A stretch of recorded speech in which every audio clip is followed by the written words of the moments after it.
Hello, hello, hello. Welcome Hello, to hello. another Humpday Q&A. I was Yes, always dancing to that music. I tell you guys, every time that music just still gets me going, moving around a bit. Remember, silence your phones that is a and good idea. kill Discord. It's been a busy day. It's been a busy day. Yes, silence phone, silence. Yeah. Yes, Right. yes.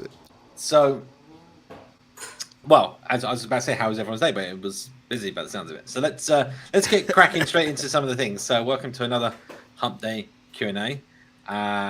Let's introduce ourselves. My name's Simon Lightfoot, Flutter community leader and CTO at Dev Angels London, and you can follow me on Twitter at Dev Angels London.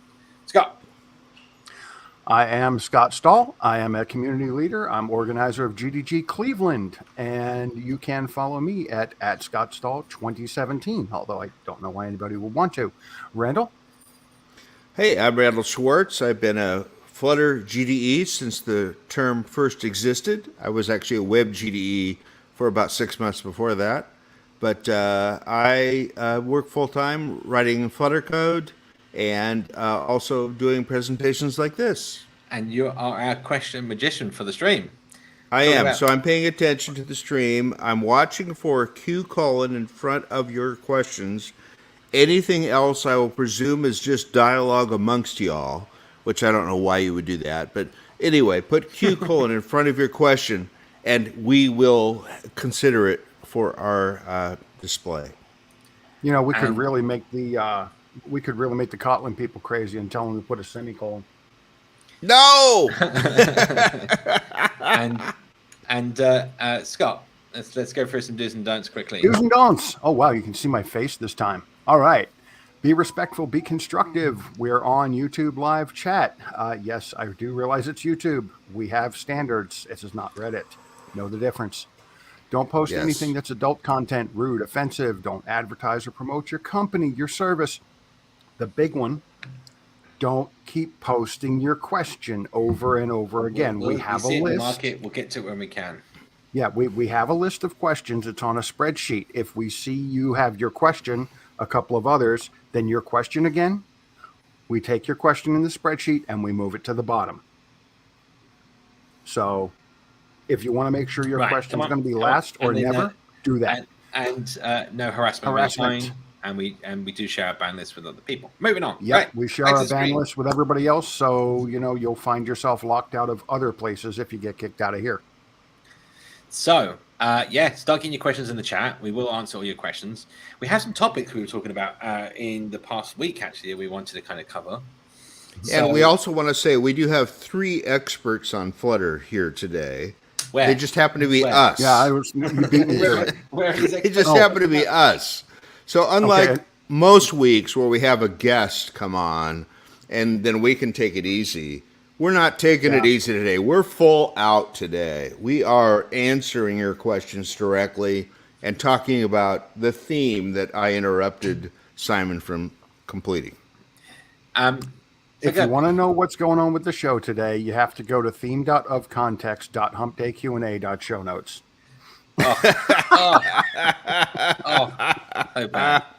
So bad. That was bad.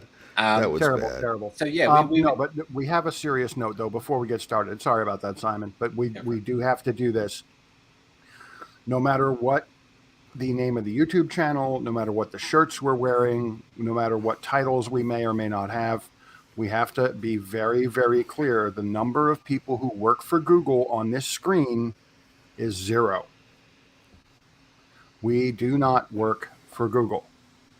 So please don't ask us, is the team going to do this or that? We don't know any more than you do. They send us shirts, so they're nice, cool people. But they don't tell us secrets. They want to keep their jobs. Yeah. Now, is it just me or is Simon frozen? Simon is frozen. I'm under an NDA because I actually have a bit more privilege than y'all, but as a Google developer expert. But I tell you, even then, they don't tell me that much either. So it's still pretty restricted. That from GDEs. That's I mean, and to give you an idea of what we're talking about, things like now we're going way back here. I think it was was it Flutter Live or was it another one? When they announced web. You remember when they announced that they were going to be supporting web? Yeah, It was like, yeah. that one hit all of us from behind, and we were like, you couldn't have told us.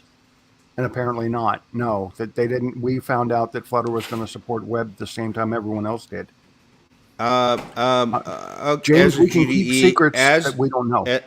as a GDE, I actually knew that about 1.5 months in advance.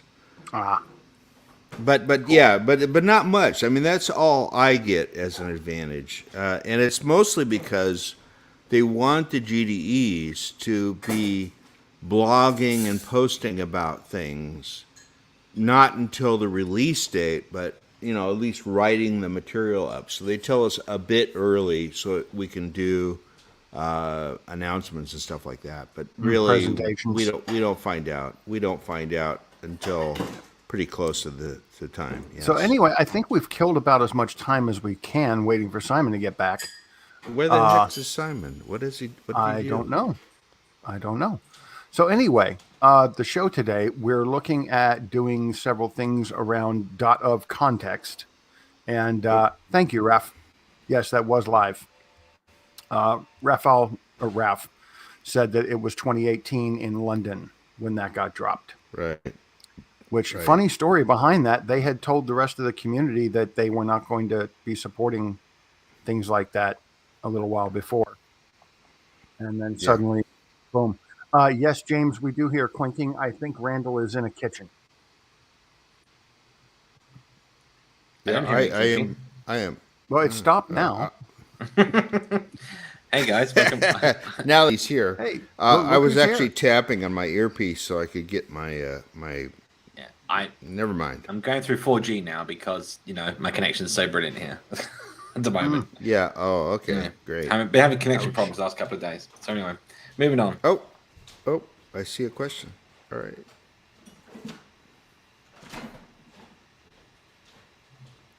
Here we go. Our first question of the day.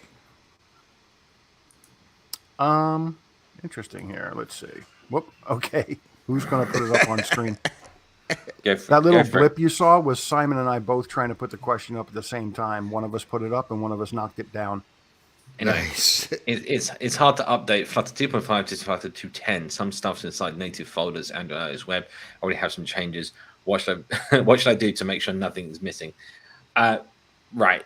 There is no. I mean, here's the thing. If you wanted to do this on a standard Android project, you'd still have the same problem, right? This is not like a Flutter specific thing, right? But what you do get is that it will generate the iOS, Android, and web folders for you. So what you actually need to do, make sure your code is committed to a repo. This is the magic step. Then you delete your Android, iOS, and web folder, and then you run Flutter create docs. I'll put it in the chat. Just dot, nothing else. And you can add just if you run this, if you run Flutter create dot inside of your project folder, it will recreate the Android, iOS, web folders for you with updates. Then what you need to do is, if you look at your Git management tool, command line or whatever, you do git diff, whatever, and you'll see the changes in terms of things like you need to head off, Scott. Yeah. He's got a dog who's not very well at the moment. He has to take care of her. So what you would do is inside Git, you can then see the changes. And one of these will be the example package name will be like com.example.flutter or something. And you want to put that one line change back into your code. And you can go line by line and see what they've changed in those native packages and what you've got in yours. And you can bring your specific changes that you made to Android, iOS, and web folders. That's what we heard. Is that the dog? Yeah. We can put those specific changes. You can then move those specific changes from your Git history back into your project. And therefore, you've now upgraded most of all your Android files and iOS files and web files whilst keeping those specific changes. And that's the only real nice way of doing that I've ever found.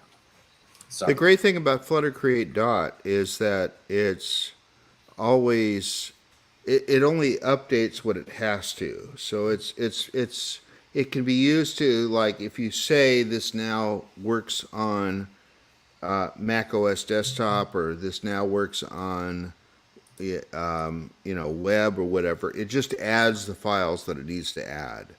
And one thing I've done in the past is remove the folders that I think might have some old legacy data, and then do Flutter create dot, and it just pulls those in. So it's really nice.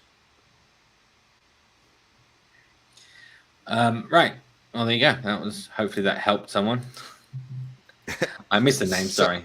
Someone who's scrolled away now. Yes. Yeah. Pardon me. Oh, we got a bunch more questions already. How can I separate all generated files, lib generated folder, and use package import just for more readability? I don't want to see how. I don't want to see how generated code is implemented. Don't open it. Well, I think the thing you're also missing is you can tell the analyzer to ignore generated files. And that's a real crucial piece. If that's what it is, it's probably that, right? It's probably that you're seeing the warnings from the generated code, right? And in that case, so how do we do that? So inside your participant YAML, there's an excluded section that you can add. There is instructions. No, it's in the analysis. Oh, sorry. I guess the public, didn't I? I meant analysis options. Thank you. Analysis options. Where is it? I'll find it. As one expert to another. Let's stay on topic. Here we go. I'll put the code in the link in the chat. And I can also let me share it on screen. Let's do some interactive stuff. Some cool stuff you can do there. Some technology. Let's see. Do we have the technology? We can rebuild it for $6 million. Yes. We can rebuild it. We can make it stronger. The $1 million man. Faster, better. Right. So betterish. So if you go to this customize the static analysis, this is on the dart.dev guides, and this talks about where you might get errors and your analysis options file and how it's formatted and all this fun stuff and how it all works and prioritizes things. Well, if you scroll down, there's a section called Excluding Code from Analysis, and here's how you do it. You do exclude, and then in here you can do lib/generated/. We're not seeing that, Simon. Simon, you're not on the screen. Oh, nope. Oh my God! I've been talking all this time, and it wasn't open. Wait, thank you. Oh my God, it's going so well today. This is why the rest of us are here, to basically be your support system. Right. See what happens when I'm not here to run things. Whoa! You're really loud. Wow. Oh, sorry. You are loud. Yeah. So customizing static analysis is the link I just posted in the chat. Yeah. When you're in here. There's it tells you all about it, analysis options file and how it's all laid out and all these fun things, prioritization and so on. And one of the interesting things you can do is there's actually a menu on the site. Here we go. Exclude code from analysis, and in here use add and your analyzer you add exclude, and then you can, for your case, it's lib/generated/**, and that would exclude it. Now, what you're asking for, by the way, is the generate folder is because you have a plugin probably in your IDE that's generating that folder. That is not the standard folder for any generated code. So you can just go make a separate package, just make a new folder, put a participant YAML in it, and put your models in there. I've never heard of a generated. Well, I have. No. The I18N. I18N does it. But that's a package that is that's a plugin that is not a standard plugin. That's not made by Flutter. That's just a third-party plugin that's decided to put their files there, right? If you want to, you can go make a package and put all your generated stuff there and put your I18 stuff there, and it will generate in there instead. You don't need to generate. What typically happens with the rest of them is if you have a model and you're using like JSON serializable, or JSON serializer, I'm sorry. You have like a person model, and it generates the JSON for that in the person.g. Well, it's here on screen. But it puts it right in the same folder. Here we go. You see here on the screen. Here's an example: lib.libserver_.g. So this is saying exclude from the server folder all the generated Dart files that have been made. Mm-hmm. But yeah, you can name them whatever you want. This is just convention, right? But yeah, no, this is an example of doing that. So if you had like a model inside server here or something that had like a, let's say the JSON annotation library, the generated file would be then excluded from the analyzer. But again, you can then you can also make your IDE like highlight them differently. So you can also do that in your IDE settings. In IntelliJ, for example, you can have it so that star.g.dart is made a darker color in your project folder, so they're not highlighted as much. There's tons of options you can do to sort of improve that. I think this is the most time we've ever spent on the analyzer Dart file. There's so much. Analysis.yaml. Yeah. No, it can do so much too. Yeah, I was gonna say. It can do a lot. One of the ones that actually I recently have been putting in all my. I see if I can find it in here. Actually, I probably won't, but we can try. I saw it up here earlier. I had it. So this. So strong. You can do strong mode implicit casts false.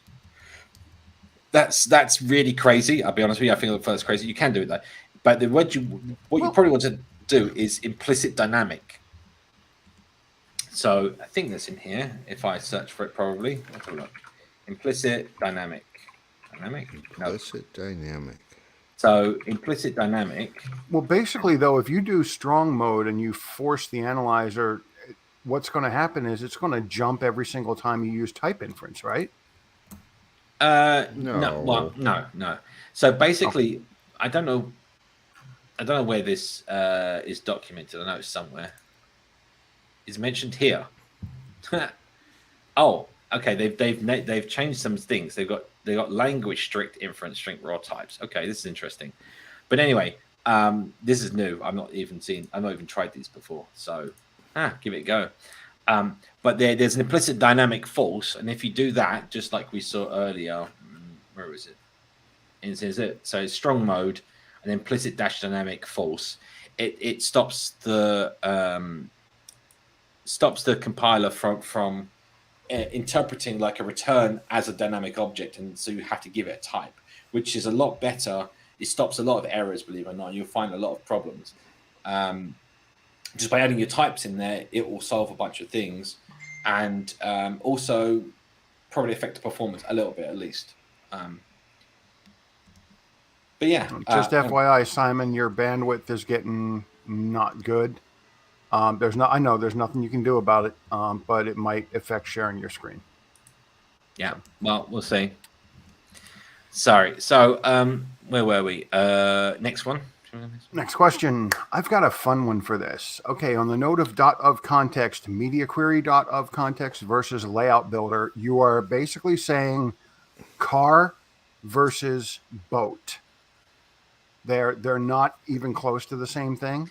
What? Do you know? Media query .of context returns a media query data object, which tells you all kinds of things, such as whether a keyboard is covering part of the screen, or if the user has selected high contrast mode, the size of the screen itself. Whereas layout builder tells you mainly the constraints of that the widget you're in is able to work with. And I'm not sure what else, but I'm sure it's not things like whether or not the user is using accessibility navigation. The other problem here is that media query .of, if any one of those values changes, that includes the size of the window. So if media query .of is always a bad thing to do on web and desktop, mainly because the window size changes. So that is, as soon as you change that browser window, every frame of change that browser window goes through will cause media query .of to get a new media query data, which will cause all the widgets that did .of to rebuild, and your entire screen rebuild multiple times, and it's hell. But really, I think people might have missed the important point of what you're trying to tell them, though. It's not when you grab a screen, when you grab a corner and move it and let go, it doesn't rebuild once. Simon's saying it rebuilds like 1,000 times as you drag it. Yeah, I mean, it is about the resolution of the mouse movement and stuff, and we won't go to that. Right, anyway, the point here being that that media query .of if you're dependent on the screen size or the size of your Flutter window, should we say, then yes, media query off is when you need to do that, right? But for the most part, you don't need to know the biggest size. What you want to know is what is the size the parent is assigning you to layouts and widgets. So choose which widgets to use. That is layout builder. Even then, that's probably also a problem that you shouldn't be doing, because layout. So again, we have three phases of when you render stuff on the UI. You have there's three phases. You have build, then you do layout, or then the app does layout, and then it does paint, right? So build sets out the widgets, right? Then layout lays out those widgets and assigns all the constraints and puts them all in the right positions on the screen. And then paint comes along and actually paints the sections of the screen, right? So what's interesting about this is that when I resize my screen and things are changing, that's a layout problem, right? Like it just has to relay out and say, no, you're given a new constraint of 10% screen or your 50% screen or whatever else. And then it gets repainted. You miss that. You can completely miss that build step, but that's only if your widgets don't change, right? So officially what you want to do is keep your layout builder and what's happening inside your layout builder build function to the smallest possible constraints, right? So let's say a good example of this is you have a left column and you have a main screen area, like a sidebar. And what you do is when the screen gets to, let's say less than, I don't know, X number of pixels or 50% of the screen size or whatever, I don't know, then it hides the left sidebar, right? So this means that you need to make that decision. Now, what you could do is not do that with media query at all. You can listen to the widgets binding observer, and then on change of the window size, it calls your function. And when that inside that function, you can check to see, is it greater than or less than a certain pixel size? And then do set state and just change the widgets based on a flag. This way, you're not rebuilding every single time. You're not rebuilding all your widgets every single time that window changes its size. You're only changing once you detect it reaches a certain breakpoint. That's one way. Out of curiosity, when the user drags a corner, what are they going to see if you set it up this way? Does it not change until they let go? No, it changes as they do it. But the point here is that the point at which you're determining if you want to use one set of widgets or another is not happening during build, right? It's happening. Right. Okay. That's what layout builder is great for. But then what you've now done with that is that now on every frame, you're rebuilding your whole section of your UI. And we could show this if people are interested. We can go into more detail. I can probably show that. Literally, the idea I just gave you, we could just code it quickly and see it in action. But yeah, no, that would probably be very good. Yes. Yeah. I might need to disappear and reconnect. Hopefully, we'll see. So I'm not on 4G, but yeah. All right, let's move on to some more questions, and then we'll see where we come back to. Loop back around. As Flutter uses Skier for rendering stuff, so my question is: can Flutter use other rendering libs which support 3D? Every week we talk about 3D, and every week I'm working on a 3D library. It will come out soon. And yes, you can currently use Unity. You can currently use all these other packages for doing 3D. Like there's a bunch of plugins that support 3D. You can do all the ARKit stuff. You can do all of that. You're not limited, right? The point is that your UI is a 2D surface, right? So whatever 3D stuff you put in that surface is either going to be it's going to be painted on a 2D surface. So you can have like a 3-dimensional model moving around or something like that.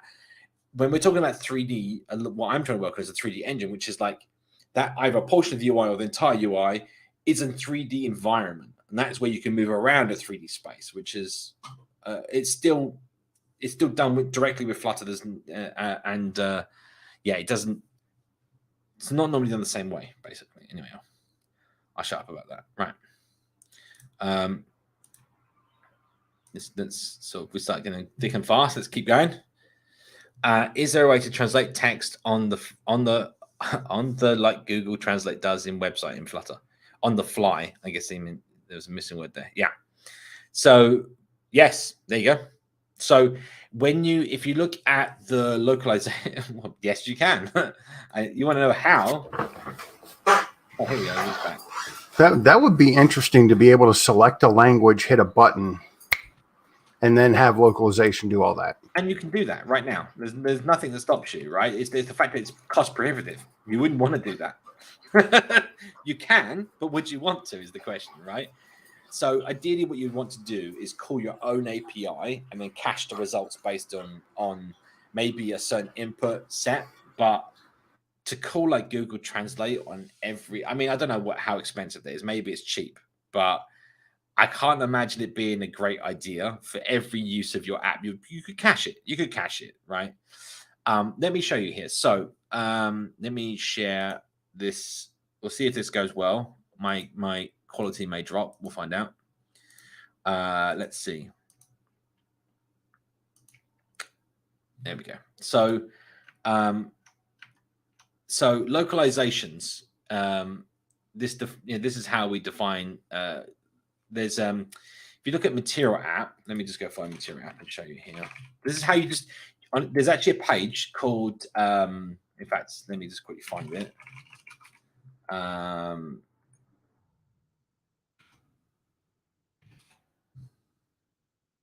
Internationalizing. I'll put it in the chat and I'll bring it up here, hopefully. There's this page, internationalizing Flutter apps. This is what you need to look at.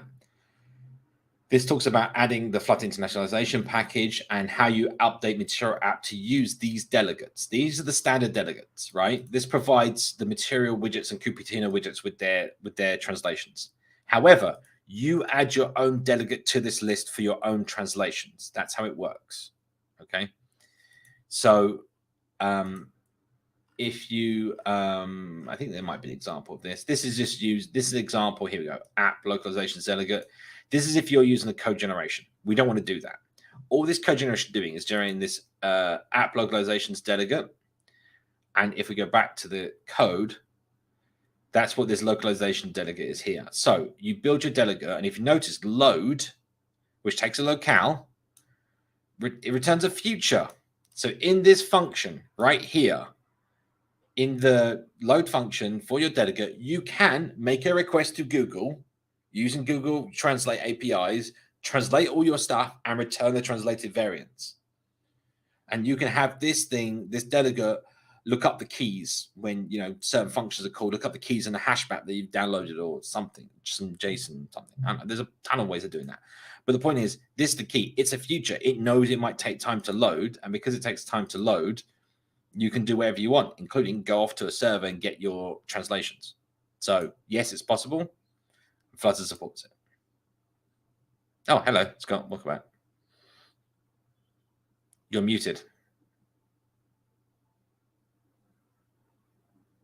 Anyway, next question. Got to do it at least once a stream. How to implement FFI in Flutter? Talk to Tim Sneath. I mean, how to implement FFI in Flutter? You go to the Flutter documentation and go to .ffi, and here's all the information you need. Here it all is. I mean, He's being nice. He did not use "Let me Google that for you." Right. I mean, the thing is, like, you ask how to do it. Well, there's plenty of examples. You can see here. There's a link here. See interrupt using .ffi with all the documentation and example here. We can follow the example. All like hello.dart. So here's the Dart example. Let me make that bigger for you. There you go. So you can define a function. You can load a library depending on the platform or whatever, and then open that library up. Look up a function in that library. Now you have a function that you can call, and then you can call that function. Simple enough. And so that's the example here in Dart, and here is the hello library in C. So this is the function that was declared in C. Printf hello world. And then this is the export definition file, which exports it as a library, and the header file, make file, and so on. So yeah, it's all here. There's plenty of examples. I will put this in chat for anyone that wants it. But yeah, no, C, the interrupt stuff is not just with C. C is just their example. Is just the example that's used here. But you can use any code that any language that compiles native code. Delphi, Pascal, Perl compiles. You can compile Perl code as well. I don't know if you compile libraries from Perl. pretty much every language that is not interpreted can be compiled. So yeah, it should work with this no problem. The language has to be able to support a C or C++ interface, though, because there's a certain ordering to the stack in a C call. Yes, that is true. That is true. But most languages But support. FFI was such a remarkable thing to come along because it enabled all these other completely disparate languages to be able to call a standard library, because if the library was written in C or C++, it was able to be called by FFI. This is a good thing for Dart as well, because Dart then can call FFI. If anyone's kind of curious about what we're talking about, it's called calling conventions. And these are whereas when you call a function, are the parameters placed in the stack, what were the return register, all this kind of fun stuff. Right. If you're interested, I'll post this link. This is what it is. To be honest, there's actually if I go, hang on, it's got to be in here somewhere. Ready? Okay, I'll go with the x86 one. This got to be. Hang on, Pascal. Yeah, here we go. Here we go. Callie cleanup. Here we go. C declare. There we go. It's amazing what Wikipedia has, isn't it? Yeah. Yes. So this is what we're talking about. C declaration one, where the caller cleans up the stack. There's also various ones like Pascal calling convention and other ones. But all of these should be possible. If I remember rightly, like there are some ways of dealing with this. I don't know if it's in Dart or if it's on the other side, because we do use standard calling convention and call the Win32 function, so it must support both. I forget. Yeah. Introvertness, but yeah, no, you go have a look if you're interested. That's highly technical, but interesting nonetheless. But yeah, you can implement Dart and FFI. Go for it. Why not? Next question. FFI is amazing. What is your preferred state management approach? All of the above apart from one. Yeah, really. Yeah. Anyway, we show this every single week. Anyway, yeah. So the fact of the matter is, use whatever one you want. There's no preferred. Just choose one and do it.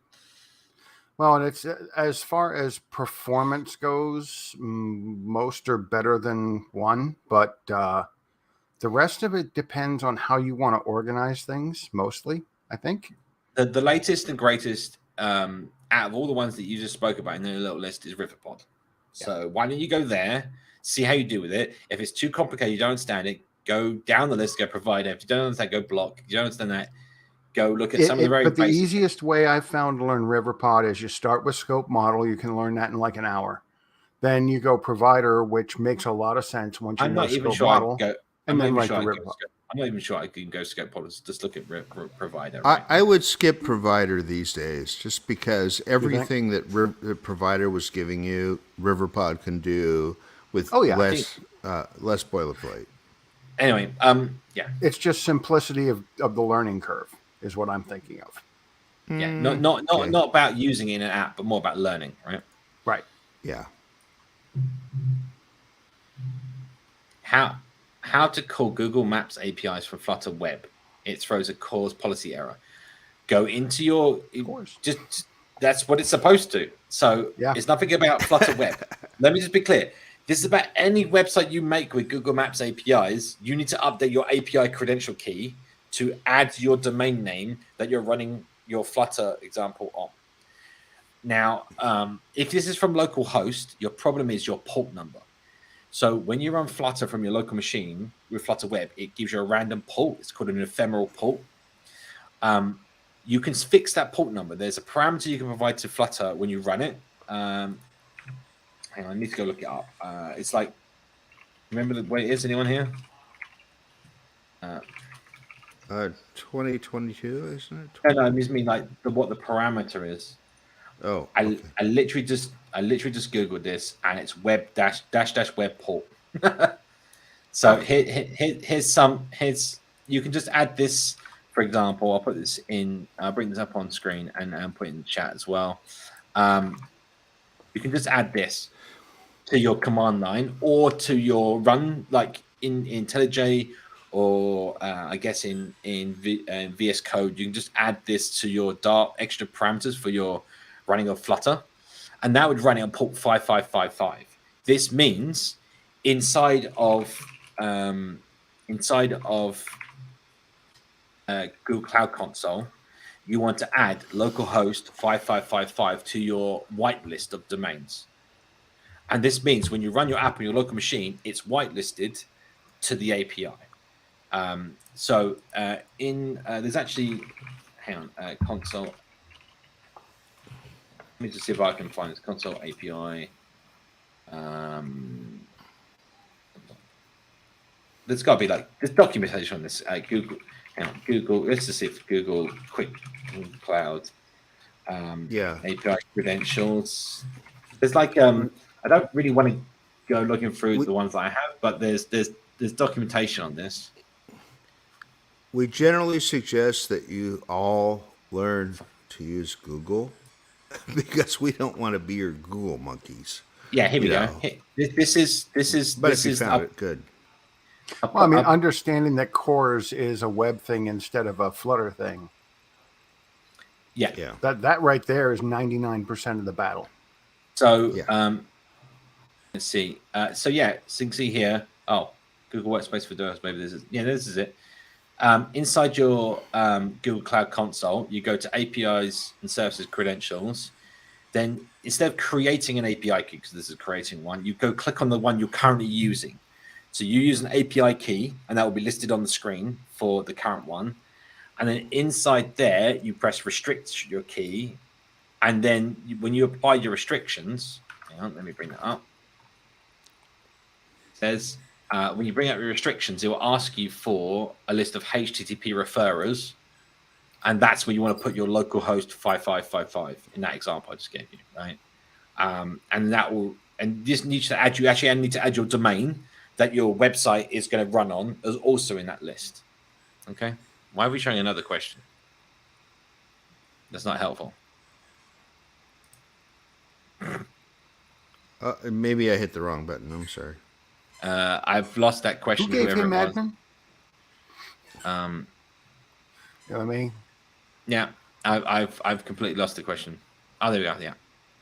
So thank you, Pradeep. That So basically, you just want to add the domain, and then it will be fine because it will know that it's coming from the right place. If you're making your own APIs and you're getting cause errors, that's because you need to make sure that the list that the server allows in your own APIs supports it. And there is a web page, if I could remember what it is. Hang on. I'll just quickly find it for you, and we'll post it in the chat and bring it up. Enable-cause.org is the domain. I'll bring that up. So you go here. I'll put it in the chat, and this gives you all the information you need to know about cause, and cause on the client apps, cause on the server, and for example, this gives you the worst information, that is just to allow everything. So basically, this, if you add this to your like server configuration, it's saying star, which is basically, sorry, it's a bit small. Star, which basically means you're sending back, I allow all domains to use my API, which is not what you want, right? So, but if you go look up access control allow origin, you'll go find information. It's in here as well somewhere. I can't be finding it right now, but you'll find it all in here. So yeah. Enable having cause all. There you go. Right, moving on. All right. Is it easy to create an auto generator in Dart? Period. Auto generate what? Auto generate code.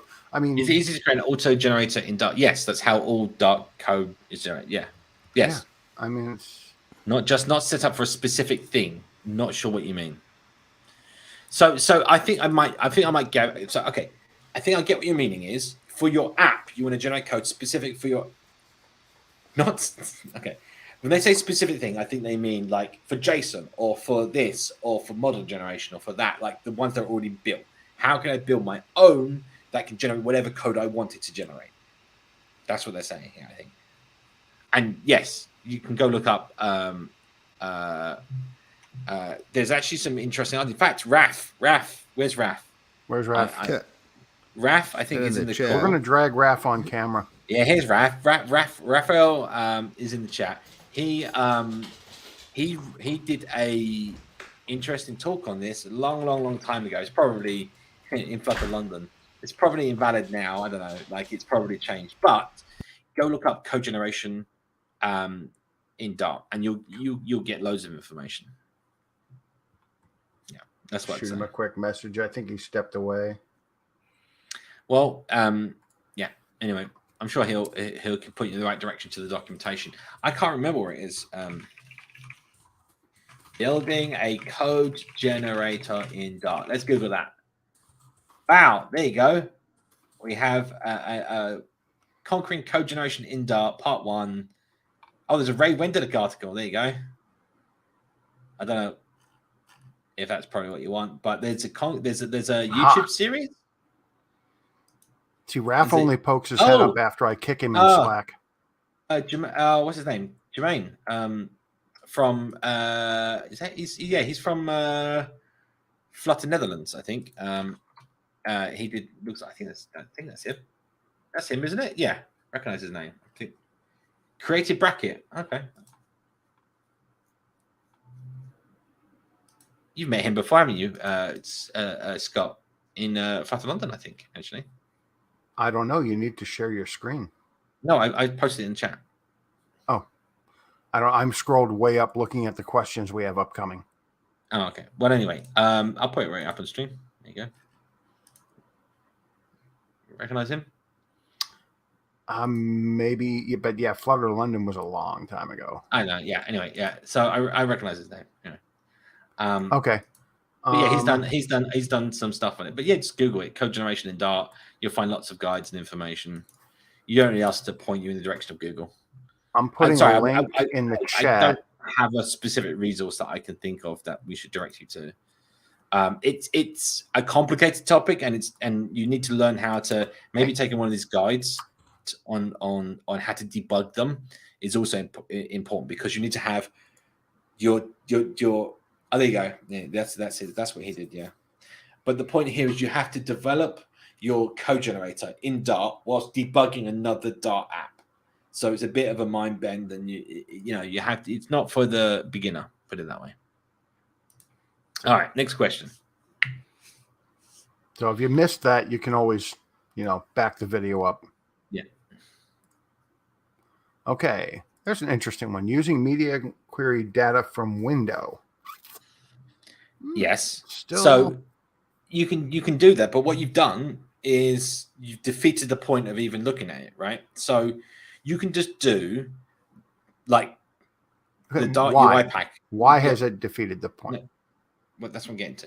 So you can just, first of all, from window, just does Dart UI window size and fills out the media query from the window. So that's perfectly fine to do that. My point here is that you're no longer registering for the change, right? So you basically, at some point in your UI, in your build function, you've gone and looked at the window size and said, based on the current window size, when my build function was called, do I show this widget or this other widget, for example? But then when the window size changes or the screen size changes, it doesn't change the widgets, right? For what purpose are you looking at media query? That's the reason why you need to look at and choose which one you need to do. For most times, you do want to register because you're looking at things like the keyboard height, and you want to say, when that keyboard height changes, I want to rebuild my widget, right? The point we're saying is that because media query doesn't change on facets, so not just on size, not just on keyboard, it changes for anything inside of media query, then you can get a lot of rebuilds happening on UI, possibly causing you to have more layouts and other things than needed. So, interesting side note. Let's pretend I want to run one media query when I start my app, and then store all the information about the user's preferences, but not the window size, because I know that'll change. But I only want to run this once, because I don't need to update what the users, if the user has a text scaling enabled or brightness mode, stuff like that. So then this would be good. But my point here is, at what point would you want to do that and not react to the changes? Well, a lot of the things that let's say that the things you're looking at are pretty sure to never change. Like, yeah, but you said pretty sure. Like what? High contrast. High contrast. Well, that's my point. But if they change high contrast in their system, you want the app to instantly react to that change. So the point here is more about filtering the results of media query off. I mean, we need another widget. We need a facet thing for media query, to be honest. I think that's the solution. We're just break it down into finer. Yeah, finer grain things, so that you can say only. There's good PR for you, Simon. If I had time. You got nothing to do this weekend. All right, yeah, thanks. I need to get this 3D library finished and get out the door. Blimey. There you go. All right, what do we got next here? I got to take that down. Sorry. There we go. So next, whoop, wrong one. Can we build an OS with Flutter? No. But yes, but you can build a UI for one. You can build an OS in Flutter. Flutter and Dart. Okay, I want to see how you're going to access low-level memory from FFI. Dart. That's what it's there for. I mean, the point is, it can't just be with it, right? But that's the same with all modern languages. Like C#. You can't just use. You have to use assembler to access the CPU functions to set up the operating system and to set up the page table entries and all this other fun stuff. So you have to have that access to do that, and to do that, you directly use the CPU instructions. So now, yeah, go on. I think what is desired here, though, is to build the entire desktop UI with Flutter. Maybe not the underlying disk controllers and the drivers and things like that, but go play with Fuchsia. No, you can. Okay, sure. But to be clear, this is exactly how the embedded Flutter systems work, right? They are a Linux. So the Linux kernel, and when the Linux kernel starts up, it starts up one app. It's called the init app, right? It's what initializes the entire everything inside what's called the user mode of the app, right? So when your operating system runs, I'll just be clear, it has two sections. There's kernel mode and user mode. Kernel mode is all the secure stuff, the drivers and everything else, and user mode is all your apps running within like the user space. That's the separation that most operating systems have. Things like Fuchsia have a different way of doing this. I won't go into it right now, but the point being is that that if you go use Linux, and all the embedded like Linux Flutter stuff uses this. So it's Linux underneath, and then the init app can just be a script, or it can just go straight into running Flutter, and then the Flutter can take over the entire UI of the screen. So your entire desktop interface is Flutter, and underneath it's the Linux kernel. And you can do that right now. One other thing too, before we move off of this, there is a super secret user mode. Okay, it's the best of all. It's called init 6. Which, I'm sorry, don't do that. Don't type in init 6 and hit enter. It basically, what I just told you, is the Linux equivalent of Alt F4, but for the entire operating system. It will close your machine down. It'll kill your entire UI. Your UI will vanish. In fact, you used to be able to do this thing, and don't do this if you're on Linux.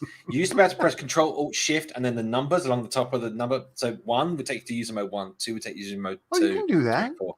Yeah, there's keyboard shortcuts. But you have to get back to the one you started at. You can press it again. It's done. I can't remember. Was it UDEV? No. Anyway, one of the it's not part of the desktop environment. That's the whole point. Anyway. Are you talking about separate terminals, separate sessions? No. This changes the runtime mode of the operating system. Oh, different thing. Sorry. Yeah. So the user mode stuff you're talking about is the runtime modes, and when you do 6, it shuts down the multi-user mode, which is the desktop environment. Yeah. So yeah, no. Totally. Your whole desktop will vanish. It's a nasty trick. Go play it on your brother or sister. If you're interested in like embedded Flutter stuff, check out this Flutter Pi. You can go get yourself a Raspberry Pi, and this repo contains a bunch of stuff about running Flutter on a Raspberry Pi, which I think is a good starting point for most people. Really, Christoph? Is Why don't you the go UI on it? why don't you go put together another Flutter event we can come to? Right, moving on. Where Next are we question. at? What's next? Oh, you did that one. Next. Yep. Hi, I want to run an every 50 minutes an API post method in the background exit. Is it possible? Already try Work Manager and background fetch. Talking about run a method. No. Exiting? What he's got is correct. Work Manager and background fetch is exactly what you want. There you go. Okay. He said he's Well, already he's tried already it. tried but that. That's exactly how you do it. What's So probably happened? apparently it's not, the Work Manager is not working. Yeah. So what's his problem with those? That's We don't that's the know. that's the next question. So no, I would suggest that he's testing this by swiping the app away, and when the user quits an app, you're telling it to terminate all that kind of stuff. So yeah, you could just be shutting down the 15-minute worker stuff. So that happens, believe it or not. And the thing is though, you why can't would you be guarantee- polling like this instead of using a push method? Well, you don't want to do this. Frankly, this is like the worst thing you can do in all mobile, because what you've just done is every 15 minutes you open up you're opening up the device to the internet. You're turning on the cell on the cell antenna on full power for whatever period of time you're doing those API calls. Heaven forbid you leave the HTTP client open, because it will leave those connections open until they time out, which could be another 15 minutes. So what you've just done is potentially kept the user's cell radio in their mobile phone on for 24 hours all the time, and you've just consumed all their battery, right? Polling And is then your just app gets not uninstalled because it's eating all the battery. well, yeah, and it'll be what now the operating systems tell you when like you got an app that uses up all the battery. I don't know why you would want to do this. At some point, you've got to say this is not the right thing to do.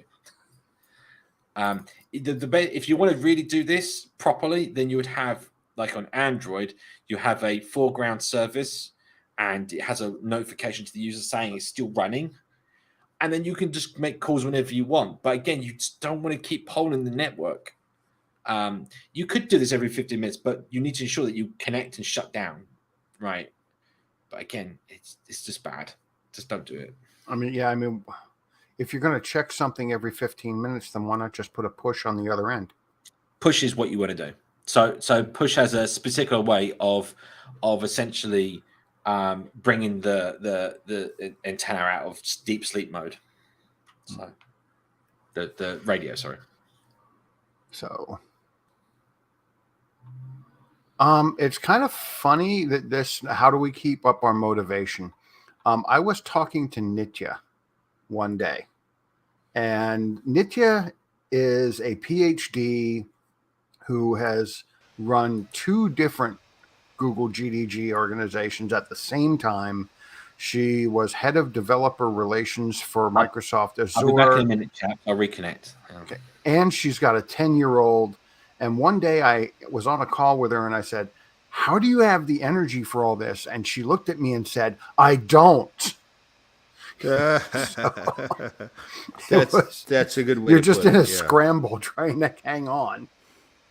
Well, as a Google yeah, developer expert, I do have a publisher parish standing, which means that I do have to be out with y'all, because that's what Google is expecting me to do in order to retain my credential.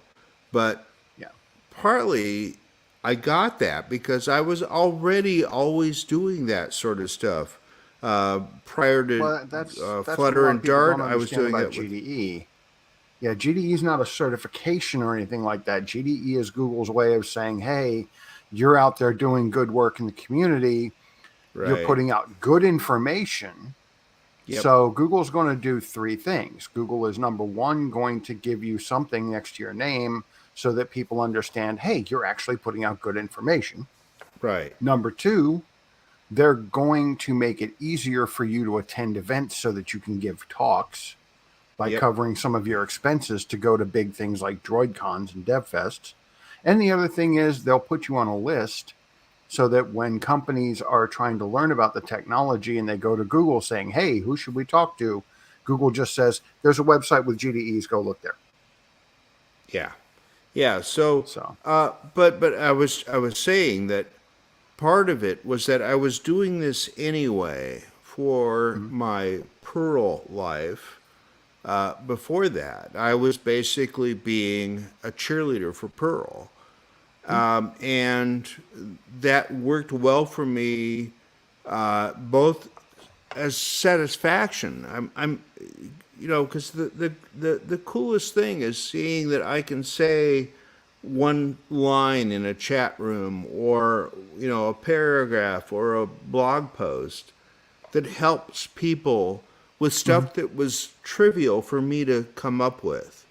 Because I understood this thing. Because you've already beaten I'm your head sharing against that this wall. thing, and therefore, all the people get the benefit. So this is why we're here today, even as we always are, as often as we can be for Wednesday. Well, one of the coolest things I've seen too is like you go and you encourage somebody and you teach them a few things and you say you can do this, and then they come running back a month later saying, "I did it! I got a job." Yes, or something like that. That's a really good feeling. I somebody can't tell who you, was handing out French fries is now coding.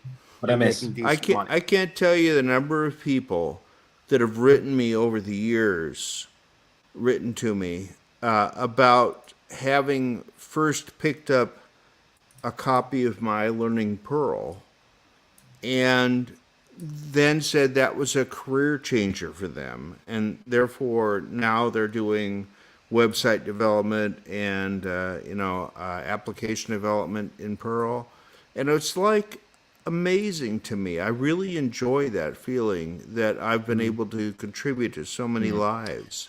And that's a friend of mine who's an author and has traveled all over the world presenting, says that when you get that feeling, then your motivation is ego, but in a healthy way. Yeah, that's not an unhealthy ego. It's you help somebody, it makes you feel all warm and fuzzy. Indeed. Anyway, let's move it on now. What is hard or impossible to accomplish by Flutter? Folding my laundry. I have not been able to get Layout Builder to fold the socks correctly. It's just not yet. Not yet. We're working on it. I think Craig LeBenz has put in his 20% time there into the sock folding. So, I mean, the thing is, there are things that are. There's nothing that's impossible. Here's the thing, right? Because of the tools that we've been given, impossible is not a thing. Impossible, no, but impractical, there's a long list. See, it's not about Flutter then, right? Like there's several things that are just impractical to do. Like, this is the problem, right? Let's say example. Let me give you an example. I want to make a mapping app like Google, but I don't use Google, right? So I add some tiles and I move around and it takes my GPS coordinate, shows on the map. You can make that in Flutter, but it's impractical to do that. Why not use Google Maps? Because it's already built for you. It's a service. They update the maps. You don't have to. Your app is not a mapping app. It just uses a mapping feature. And these are the decisions you make when you use any external dependency or any external package or provider or anything. You're making a reliance of your app on that service. There's no reason why every app provider couldn't just do it all themselves. It just would take them longer to build, right? So at some point you need to draw the line, and that's where it is here, right? So there's certain things that are not, and there's nothing that in Flutter that is impossible, but just very hard. So someone told to me, "Oh, 3D is impossible in Flutter," and I'm like, "No, you can do 3D." And I'm like, no, you can't do it. And I'm like, "Here you go," and I did it. And I'm like, "Oh, okay, you can." And it's like, it's just really difficult to do, right? A very hard task to accomplish. So that's why there's libraries. That's why we have these packages, right? To relieve that overhead or that stress or whatever you want to call it. Does that help at all? I just natter on about crap. There was one that, Hilmy, you need to use the queue, but I'm kind of interested in this anyway, or at least interested in. Oh no, I'm sorry, wrong one. Never mind. Here it is. You bring up a question, okay? Yeah. Flutter is a UI toolkit. I keep hearing people talking about they want to use Flutter with blockchain. It's like, Okay, you can make a UI for blockchain with Flutter, but it's not actually. Well, this the problem is people say Flutter and they mean Dart as well, right? They just mean that you want their UI done in Flutter and they want to build whatever they want to build in Dart, right? So just take it with a pinch of salt. But that's the point. Yeah. And There yes, we go. can you explain what Flutter is doing for Web3 technologies? What are Nothing. you doing for them with Flutter, with Dart? Yeah, I mean, if you go onto pub.dev and look up Web3, I'm sure you'll find several packages related to blockchain and they'll, literally I'm going to do it right now.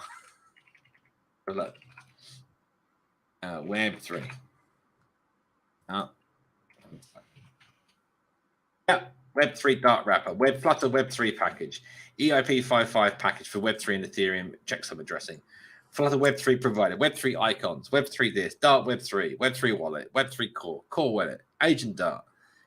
The list goes on. You can go build whatever you want, use whatever you want. You want me to do a screen share there, or do you want? I can do a screen share. I mean, like the thing is, I'm just looking at a list, right? Like, no. Well, okay, so pub.dev Web3. Yeah, literally. Just hang on. Let me bring up. I'll bring up. I've got the power. I have the power. There you go. I just typed in Web3. There you go. Web3 Dart. I don't know what it is. I don't know how good these are, but 7 months ago, 2 months ago, 3 months ago, right? 25 days ago, Web3 icons. Dart Web3 2 months ago. And here you go. Look, Dart library for connecting to Ethereum client, send transactions and interact with smart contracts. Boom. And that's actually the third one I think I saw that had that with Ethereum. So the key here, though, is that this is a Dart implementation. Oh, look, Dart Web3 blogspot.com. So someone's actually done a sign. But yeah, the point here is, let's go to the repository, is that the idea is that there's no Android iOS folder here. There's no Windows folder. This is pure Dart. So if we go in here, it's all Dart code for dealing with like building the contracts and connecting to the server and doing all the crypto necessary to generate your keys and whatever else. Like it's all pure Dart. So this can be run on any platform, right? Web, it can be run on desktop. It can be run on, well, there you go. All of these, yeah, all of them. So and one of the points that was brought up before, and it's a point of confusion sometimes for me. When I think Flutter, I'm thinking the UI toolkit. But people do have this idea that Dart and Flutter are completely melded into one, which it's very understandable, yes, but you've got to think of it as if Android and Java were being run by the same teams. Java is not Android and Android is not Java, but Android uses Java. Yeah. So, but yeah, it's hitting that point. You take your private key, create credentials for it, create a Web3 client, send a transaction from this to from your thing to this, and here's the gas price. Bam, value to unit, 1 ether, whatever it is, and away it goes. So yeah, there's it's all possible. Do whatever you want. Moving on, I guess. Next question. Okay. Yep. Let us see here.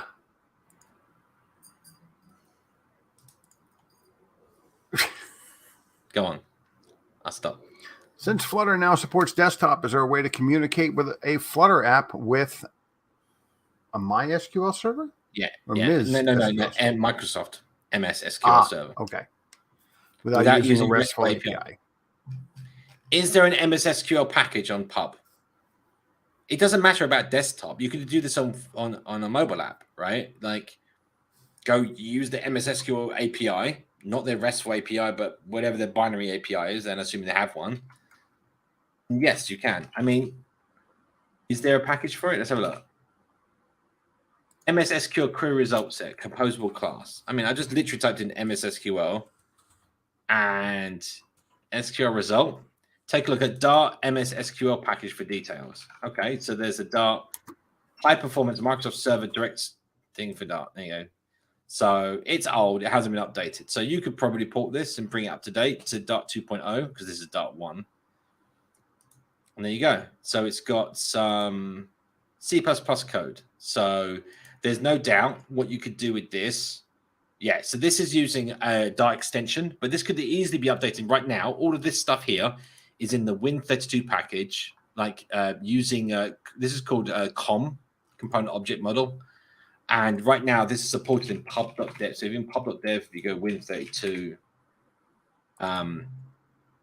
this is Tim Sneef's package, actually, his personal package that he's been building for Windows. And this has support for the component object model interface, which is right here. Here you go. All these fun things that you can do. And talking about how you do it, co-initialize, create an instance, create an object from its ID, from its class ID. And all of that is exactly what they're doing here in the C code. So you've got two options. You can port this code and just recompile the C code for FFI. Bam, use Dart.FFI. Or just take this code and recreate it in Dart. There's your co-create instance and stuff you saw in Win32 package. And you could just use these exact functions in Dart. And there's no reason why you couldn't make a MySQL client ported from this code, because he's already done the Dart code, right? You just need to make it type safe. I suspect it's not type safe. I mean, it's pretty basic here. Oh, so he's got different packages for SQL result and SQL utils. But yeah, you could easily port this and update it if you want to maintain it. And, you know, SQL result, SQL util, string utils, these are all from the same person. So yeah, go for it. Again, it's like until someone finds a use for it, you know, no one's going to create the package for you, right? You need to create the package. So, but you could go contact this. This hasn't been updated for 2 years, but as we just saw with GitHub, you know, go contact. I can't say his name. I'm terrible with names. There you go. Yeah, he's got an email address. There you go. Go email him and say, can I take over your Dart package? I will update it to Dart 2 and give you all the latest and greatest things and FFI and all the rest of it. And bam, he will. I'm sure he'll oblige because he doesn't have time to maintain it for 2 years. It has been updated for. So go for it. There you go. Sold.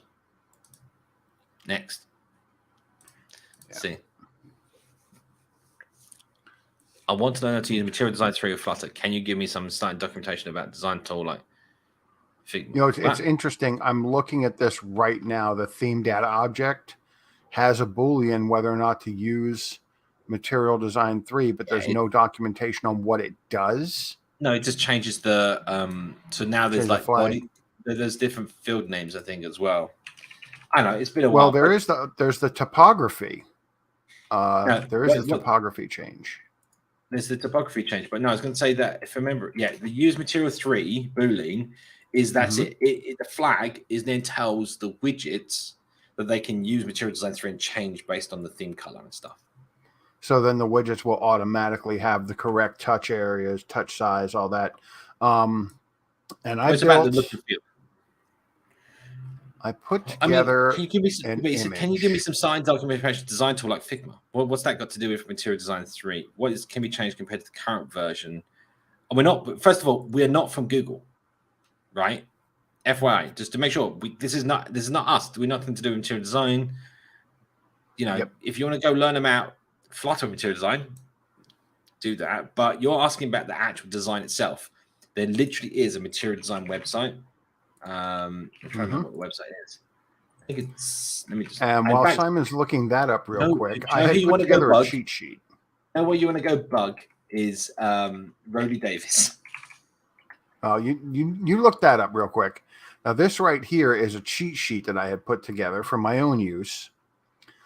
Now, Material Design Topography started out, there was one in 2014. Then they changed it to 2018. Now they've changed it to 2021.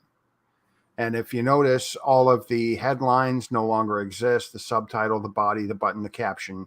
No, it's now display large. It's display, headline, title, body, and label. And it's just large, medium, small.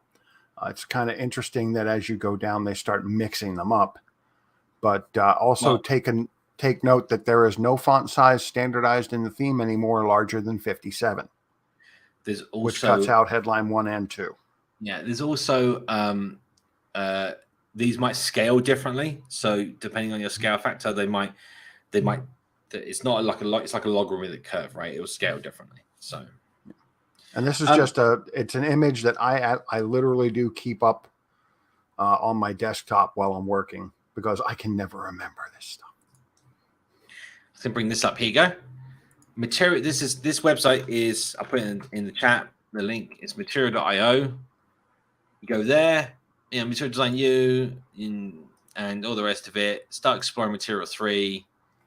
Takes me to m3.material.io. There you go, and you can read up all about the design language and buttons. And I'm sure you'll be able to get like an export, like a sticker sheet kind of deal for Figma. I'm sure they do one. I don't know where it might be. That they know. I know they had one for the previous material design stuff. They had some downloads. I have no idea where they would put those or how they work. Additional libraries. I don't know. Jetpack Compose. There's Flutter. There you go. Oh look, and she have like there you go. Material components. Great. Is there like a list of? I just realized I've been browsing. It opened up a new tab. You didn't tell me. But anyway, yeah. So it takes you to Mu Design 3, and this is the website for it, and you can get to all of the design and topography information, and what buttons are, and how they all work with Material Design 3, and all this design language. But yeah, there's when I went to additional libraries here at the top, because this is showing Android and MDC, which is the mobile one. Additional libraries, Jetpack Compose in status. You know what I just realized they might be talking about, and it would be really good. We should try to find a article on this if somebody else has already written it. Here we go. The hard part about learning to use these new material design changes is like your button theming has changed. How you do a color in a button has changed.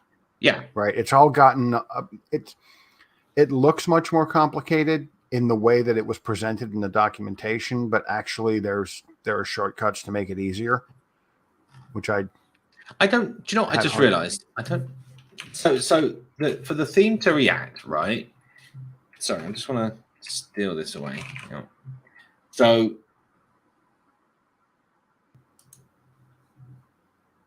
we must be getting the information coming through must contain frame data.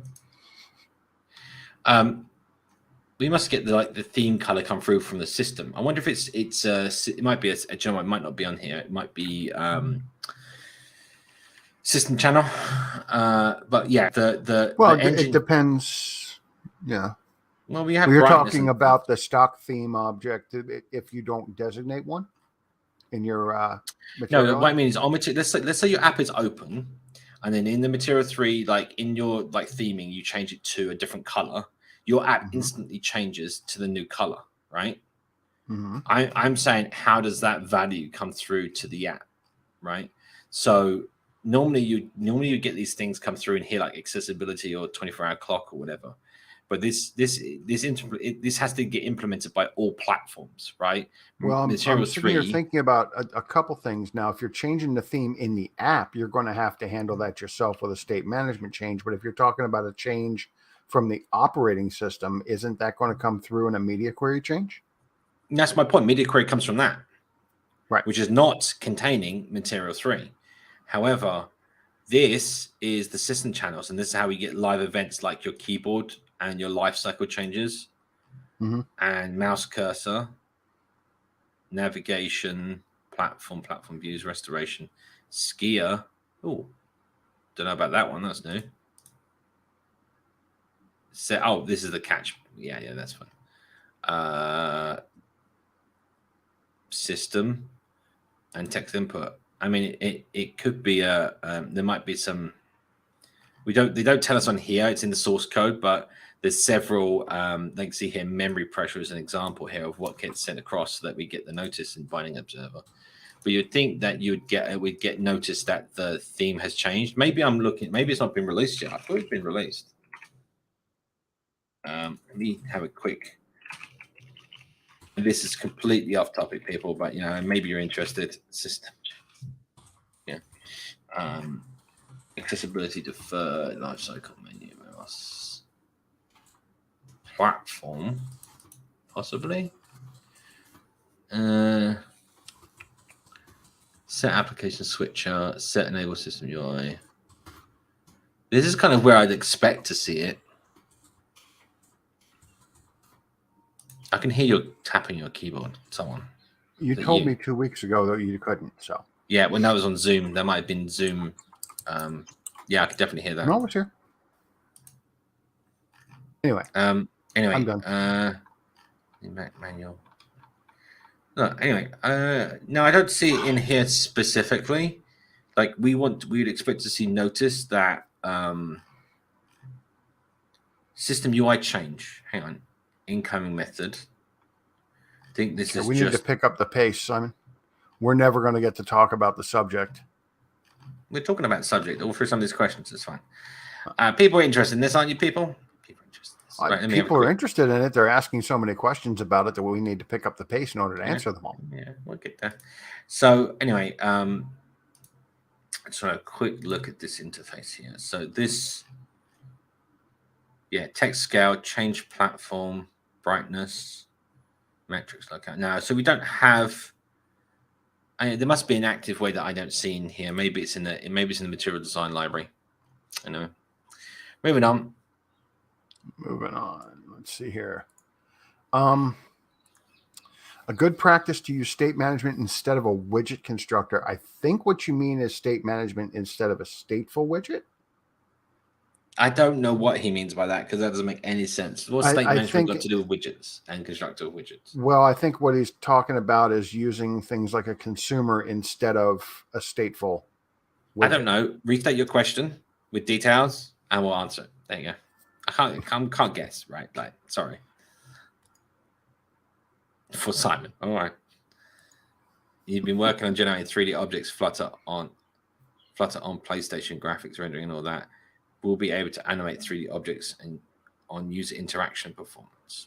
Yes. Complicated answer.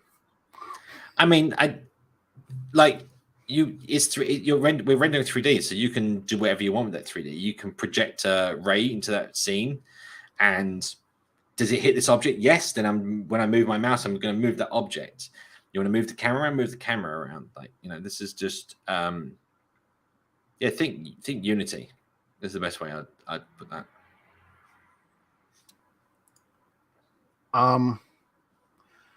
How can you put it? How can you put in the web build command in Visual Code instead of terminal?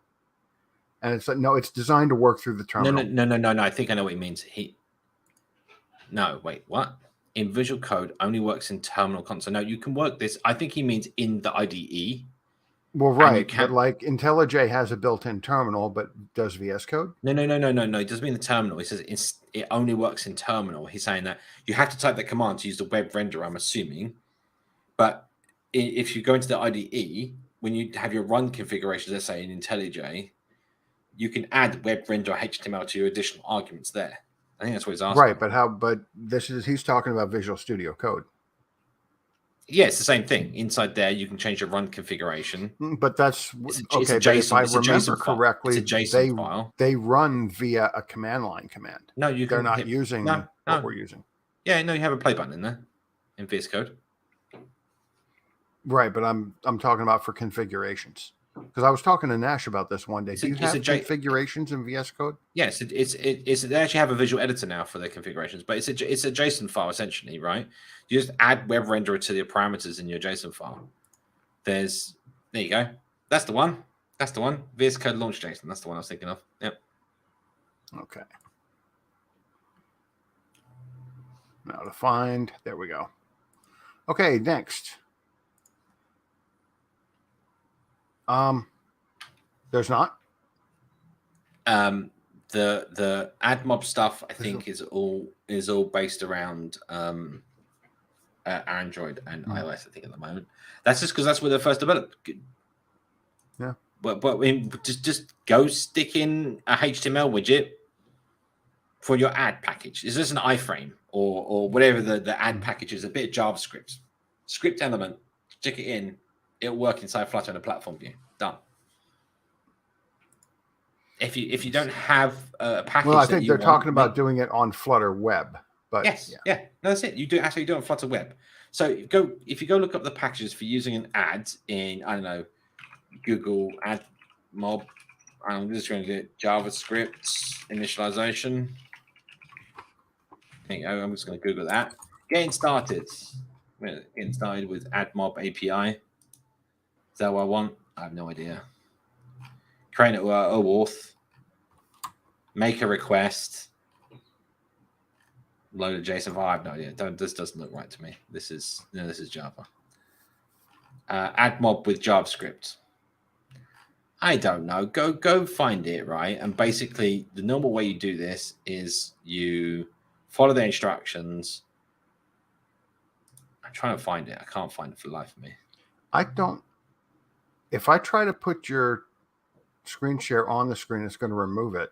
I don't know what's going on with. No, you just flip to it. Nothing's wrong with it. You just didn't flip to it. Anyway, use analytics with Firebase with Admob apps. I have no idea. This is Swift, Objective C, Unity. I know they have web support.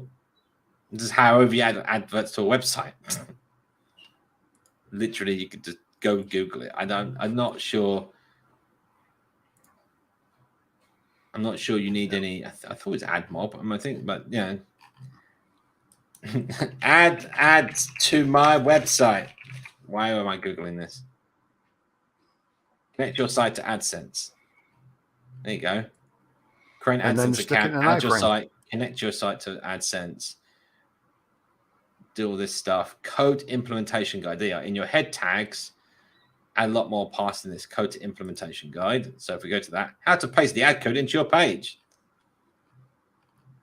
Okay, so they've got some sites with built-in, CMS with unofficial plugins.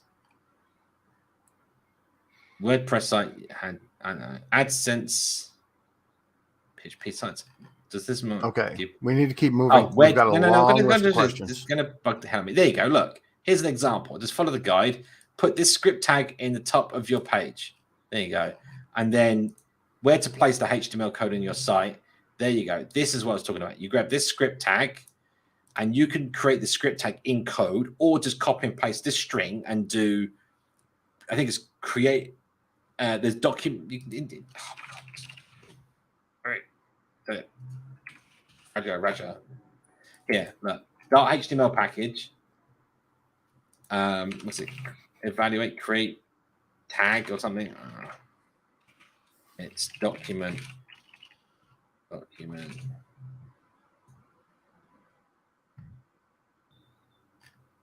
I can't remember it. Anyway, you can go. It's literally just the same as JavaScript anyway. You can create a tag, an element from HTML.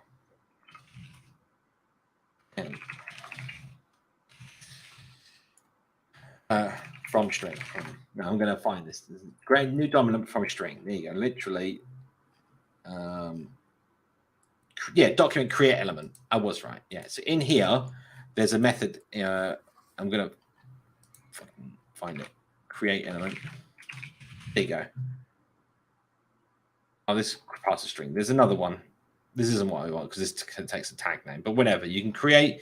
You can tell it to set the create a div tag and set the inner HTML of the element. There's an inner HTML parameter. Yeah. It's the same as you would do it in JavaScript. You just set that to your script that you get from your ad provider, and bam, you've got an advert in a platform view on Flutter web. There you go. Done. Okay. Moving on. Next question. I can speed through 4 of the next ones. Just let's see. How can we implement the fastest algorithm for searching in Flutter? Right there. It's called quicksort. No, it's that's not the fastest. Not the fastest. It's not the fastest. It's nowhere near the fastest. Fine. All right. But wait, searching in Flutter when we have a large JSON data set. It actually Searching has anything is searching. No. Hold right. The literally is a built-in mechanism for this. It's called binary search. It's built into Dart. Binary search. And there's a method for it. And yeah, here you go. It's the collect there. So this is in the Flutter package. You got collection. inside the Flutter library, and it has a method called binary search. You have your your sorted list. You put your value in, and then you give your comparator, which compares two items in the list.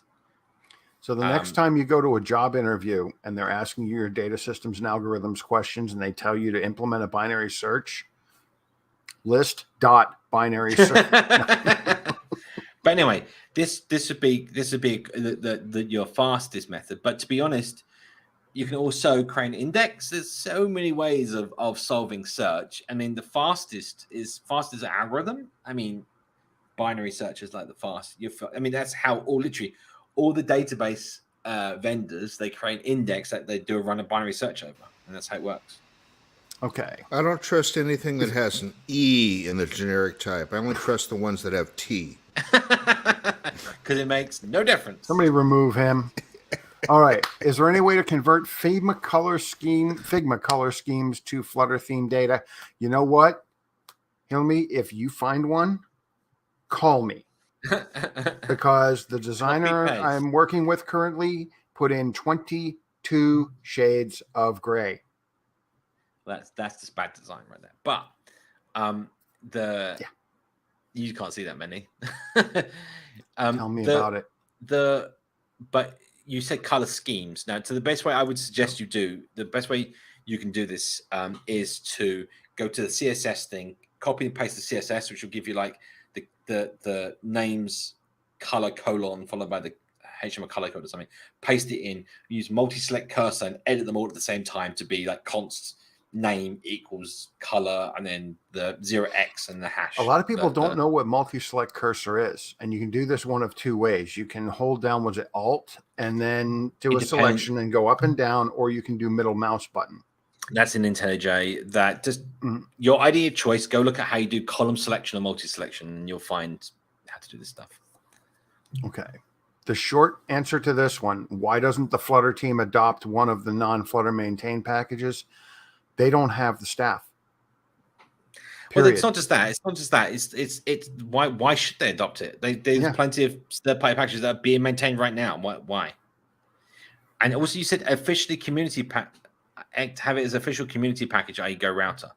Again, those other packages the official community package. Yeah, official community packages are not Flutter team packages. Yeah, very different thing. I mean, there's no reason why, like the SQF Lite author couldn't come to the Flutter community and say, "Can I make this a community package?" and have some help from some other people working it. Go right ahead.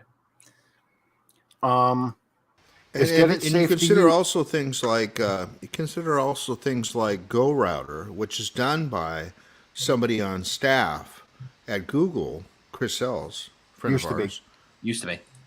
Oh, did he leave? Yes. He is with Meta now. He is in charge of developer experience for their VR programs.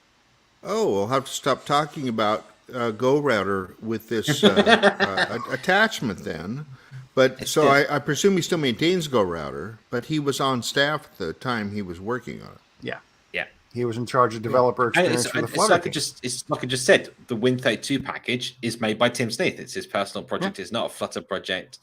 It's not for Google to maintain it. He's maintaining it, right? Like this, there's a difference there. Anyway, okay, yeah, is safe to use? It had better be, or we're going to yell at Thomas. I've read in many forums it calls memory leak and not flexible when app needs to scale. It's perfectly flexible and it can scale fine if you use it right.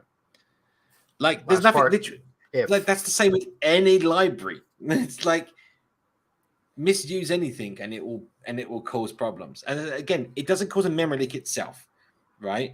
It's because you've left these references open, right? Like you want to dispose of things when you no longer need them. If you keep recreating this thing over and over and over again and keep keeping references to it, you've made the memory leak, not get it. Cue right? Thomas Burkhart in chat in 3, 2. The point here is, and again, you said it's not flexible when it scales. Never heard of that. Again, it's how you use it. Like you can have multiple get it, what are they called? Resolvers. Anyway, go on. What's the best way to include a C++ command line app to generate a JSON file on the fly to be used by your app? So you're talking about at runtime, I take it. Hold on. If you're targeting one platform, you can do this, right? So basically, he's saying he's got he's got command line application made in C++ that generates a JSON file over here on one side, right? And he wants to make his app use that on the fly. Well, there's stuff in Dart to do that, and I will show you how to do that in a second. The problem here is that C++ code has been compiled for the platform that you're compiled it for. So let's say Windows or Mac, or I'm assuming desktop, because you're talking about command line. But if you wanted to run that on another platform, it wouldn't work. So that's when you don't want to use C++ command line application. Ideally, what you want to do is build your library for multiple platforms, and then you can then use Dart FFI and call the functions directly without using a command line interface. What we're talking about now is the command line interface. And if I steal the screen again, inside of api.dart.dev, you can go to the standard Dart SDK documentation, and in here you'll find process under .io, and this is how you run a command line application. Process.run, and you give it where the binary is and a list of all the arguments, and then it will run it, and you get back a result. Now there's a couple of different ways of running them. So you've got run, which gives you the result. You can see all the different parameters you can supply. But this gives you a process result, which gives you the exit code, the POD it ran under, and then the standard out and standard error. These can be streams or these can be strings, depending on if it's post-run or run synchronous and so on. But the point here is you've got run. It talks about it in here. You can go read this. Here, look, the .io could be streams, blah, blah, blah. The point here is, where is it? If I get to the point, kill ongoing process. Run synchronous is not a future, so you don't have to await it. It's synchronous. That will stall your app. Maybe you want to do that. Maybe you don't. It's up to you. Start is the other one. Start is streaming. So start gives you a process, and then inside process you get your streaming. Standard error and standard out, and therefore you can interpret the stream results. So maybe looking for a progress as it changes per line, maybe progress 0%, progress 1%, and you could see when it gets to 100%, and then know that your command line app is finished or something. I don't know. But yeah, command lines are very limited in what you can input and output. It's always text form, so on and so forth. But this is how you do it. It's a process. It's called the process class. Is built into Dart.io. You can go use it. There you go.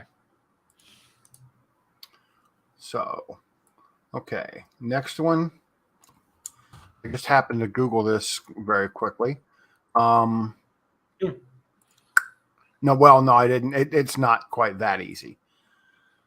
Okay, how can I make a step-by-step tutorial using the app, such as highlight widgets? You can see it in games. In other words, when you go through something, you either put an arrow there or change the color or put a circle over it. You're going to be using a lot of stacks. And an effect that you're looking for is similar to a scrim. Yeah, I wouldn't use a stack. I wouldn't use a stack, to be honest. Well, you could color stuff, but what if you want to put circles over it or arrows or?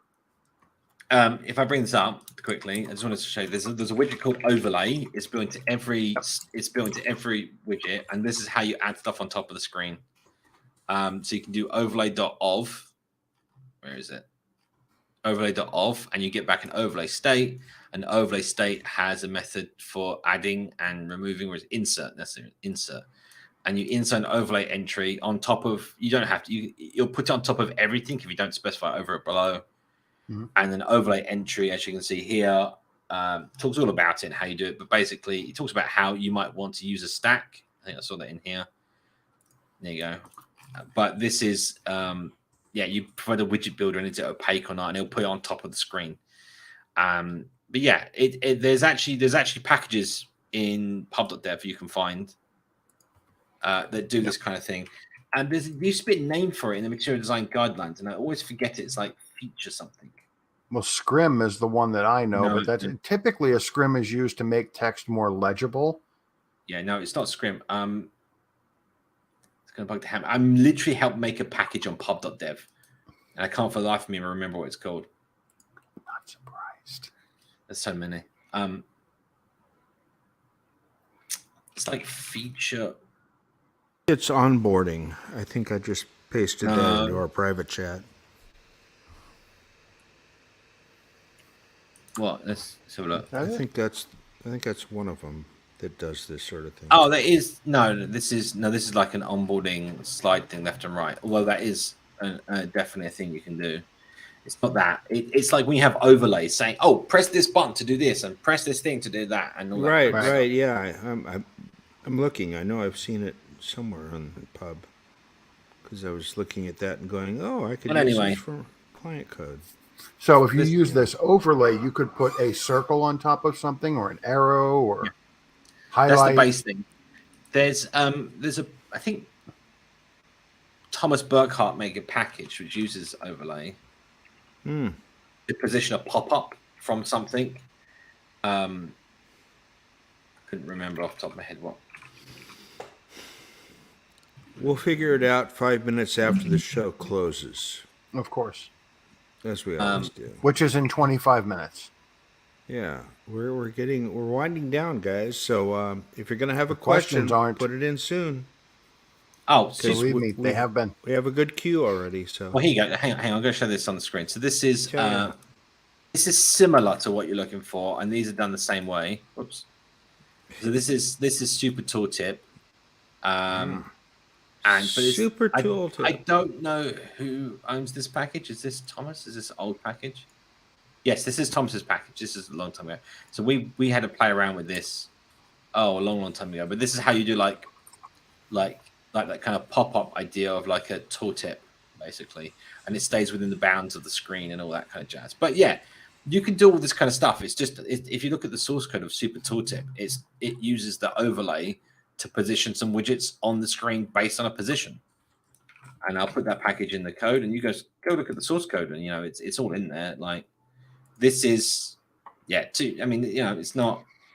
It doesn't need to be recent, but yeah, in here you'll find if I go search overlay. Yeah, overlay entry, background, balloon. You can go look at how he put together. It was a long time ago. There you go.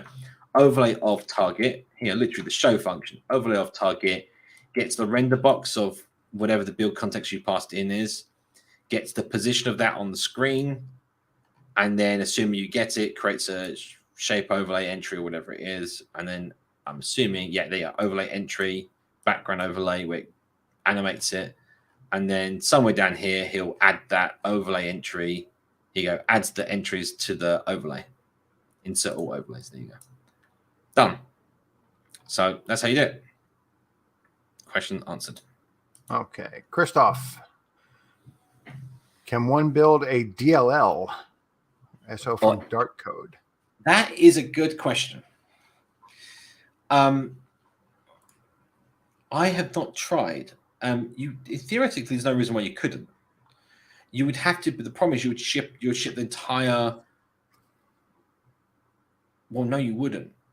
Sorry, you wouldn't. As long as you're doing it ahead of time, you could get away with just not starting up the entire Dart environment because you won't need the JIT stuff, and you wouldn't be shipping the Flutter engine. So yeah, no, you should theoretically be able to do it. I don't know what the command is, so you can definitely compile your. I'm not sure what the AOT, the way the AOT binary stuff used to work was that you compile your kernel, your AOT kernel, and you can just do that on the command line. In fact, I could probably bring up some code for that actually.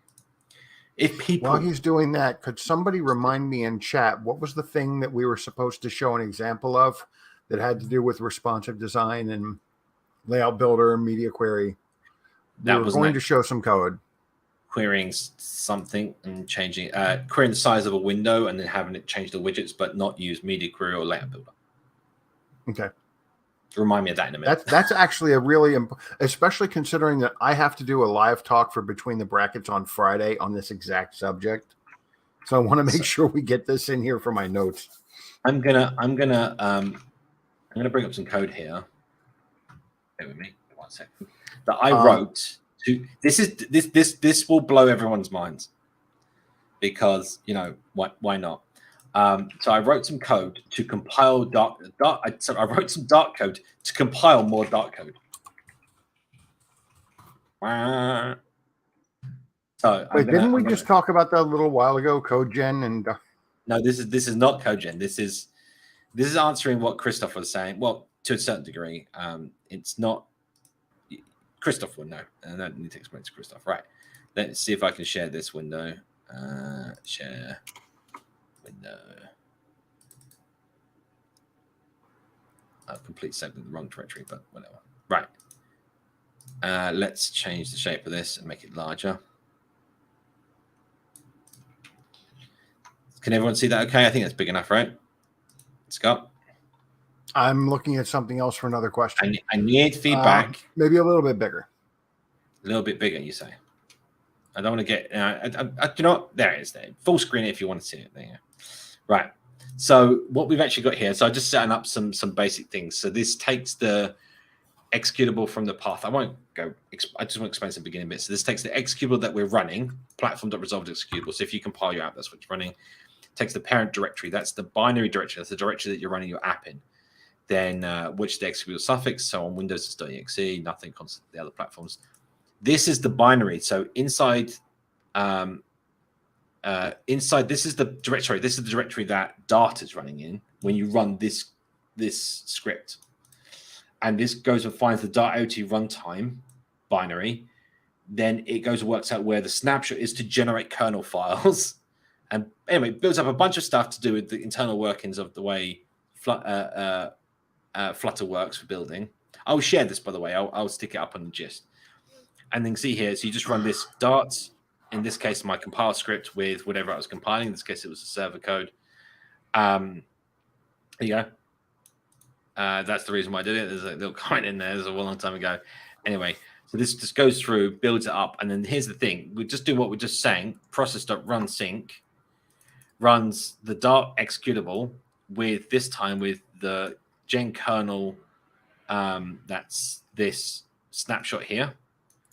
Runs that snapshot with these parameters, which basically tells it to build a sound null safe AOT binary. And then to generate that, now we have a snapshot.aot in this temporary directory, which is our output. We then take that, run that through the gen snapshot. This then generates the elf.so file. Oh, wait a second. There you go, Christoph. You should, in theory, be able to take this and load it at runtime with as a DLL file, because at this point it's a perfectly valid elf shared object file or DLL file for Windows. Just a thought. Anyway, maybe try it out. I'll share this code anyway. And then here, when we generate the final .exe file for your Dart code, this is wrapping the appended code. So all this does here is it joins the AOT binary with some special pad bytes and a few other bits of information with this magic number at the end. And this magic number is how the app identifies that the Dart binary identifies that this is AOT compiled code. So yeah, this is the magic. I'll put this up on the gist, and then you can all have it. There's no magic. A couple of quick ones here. Silly, what if my list is not sorted? You're a senior engineer. Write an algorithm. Just sort your list. Sort your lists, damn it. Is it good to use getx? We have said many, many times we do not recommend getx. There are 1,000 reasons why. You can go and check tweet threads by Philip, who's formerly of the Flutter team, myself. There are 1,000 reasons we just don't use getx. So we're not haters. We actually have, when you pull it apart and look under the hood. Okay, now data classes. Data classes actually have been added by several packages. You can also look up, I believe, ResoCoder did a tutorial on using data classes in Flutter. So if you just take a look on pub.dev, also do as I said, a search on YouTube for data classes in Dart. They do exist. I do believe it's one of the things that's on the Dart team's list, but also because it is available in other ways, I don't think it's a high priority item. There are some long-term proposals for doing data classes, but it's probably low priority. I mean, I know the Dart team is working on a lot of things all at once. Yeah. but it is on one of their proposals. I've seen it in the specifications. However, if you have something like Visual Studio Code, there is something called the Dart Data Class Generator, DD, well, whatever the letters are, Dart Data Class Generator, which can give you a toString method, a constructor, to JSON, from JSON, and all the normal things you'd want to do with the data class for all of the variables that you've declared as final, which in a immutable class is probably a good thing. And I don't call that like a compile time generator. It's not something you run a build method for. It simply does it in your editor. And it's a much cleaner implementation, I think, than trying to do that at compile time. But that's just me. Okay, I'm trying to get through some of the simple, quick questions first because a lot of these are really tough and involved. So we've got 3 more quickies. I want to say I put the link for Christoph or for anyone else for that compile script in the chat. Okay. A beginner, you want to know if set state method and provider getx, etc., are the techniques of state management? Yes. That is exactly what they are, and it can, depending on how you're doing it, it can become a very complicated topic. Set state is pretty much for the state inside an individual widget class. For you, you've only got one build method there. If you're reaching across the app for many widgets in different parts of the trees, that's what ephemeral state, if I remember correctly. That's when you start getting into state management that is not directly sitting in your tree because it needs to be reached from various places. Yeah, that's we could do a week on that. I mean, there's so many things. Like people talk about state management in terms of how you manage the data of your app and communication with like business logic, and then you've got like just making the parts of your app link together and when they should be even visible on the screen or in part of the UI tree and all this kind of stuff. There's so much. Well, right. And that's a conversation I had with Chris Sells a long time ago. I was joking with him. I said, what we all call state management is actually propagating the state change. But if managing the state is really managing it, that's how you change it. But that's business logic. So the business logic makes the changes in the state. And what we call state management really is running around notifying the UI that it changed. And then the UI reacts. Speaking of React, is what? Can you specify what we're missing when comparing Flutter with React? Nothing. I really don't. I have to agree with that because the thing is that React is using native components, React Native. And we're not limited to that. We could steal them if we wanted to, but we've got our own versions, which are faster. And we're AOT, they're not, right? Yeah. So they're not AOT compiled. So yeah, I just now there may have been a time in the past when we were missing stuff, but I don't think it was like I'd say that was a problem in the very early days, but it's not anymore. Mm-hmm. Okay, you only have a MacBook. You want to check on other stuff. Actually, with a MacBook, you can check on just about anything. How to run test Flutter app multiple platforms if I don't have a MacBook? Yeah. Oh no, it means like how do I test my app works on Windows on a MacBook? We're using. Well, okay, Windows is probably the only one that you can't really do because you can use the simulator for an iPhone. You can use the emulator in Android Studio for Android. You can do Linux, right? Yeah, you could run Linux. Well, not the Linux UI. No, you can run Linux terminal apps essentially, but they compile for Mac, right? They compile for Darwin. But again, it's the same thing though. You just set up an emulator and run your code on there. That's how you test it. Test it in. Well, and the other thing too is if you want to test on a number of those other things, check into services such as AppCircle and CodeMagic. They have device farms. Yeah. But for the most part, what you're asking here is how do I run my code on another platform that is not the platform I'm using for my desktop environment, right? For my development environment, and that is a virtual machine. You create a virtual machine, you install the operating system on that virtual machine, and then you can run your code on there. Okay. I am There's not actually- sure how many more of these we're going to be able to get to because these are not simple. Let's go. Let's go. Let's go. Come on. Okay. Can I use? Is there a future to use Dart for microcontroller development boards? That's interesting. So the way these things work, so at the moment, so Dart is one thing, right? So Flutter, no, is the answer to this. If you're talking about Flutter, you're not going to have them working on a microcontroller. It's ARM based, right? But the point here is the chip your work? It's about how your Dart code is compiled, what platform your Dart code is compiled for, and what the minimum requirements for Dart is going to be in that environment, like how much memory it has, right? So there's a certain stack requirements that Dart has for memory. I don't know what they are off the top of my head. I'm sure you can go find them on some esoteric Dart page or the wiki pages or somewhere in the code program, I'm sure. The point here is, at the moment, there is no option for microcontroller development. However, there's no reason why in the future you can't do this. And it says here, is there a future? And the answer is yes. So you can. Well, we hope there's a future. Well, the point here is, ideally, what you'd want to do is create what's called a compiler backend. So instead of output ARM32 code or ARM64 code, it outputs the microchip or Atmel assembler or whatever the processor is that you're running on.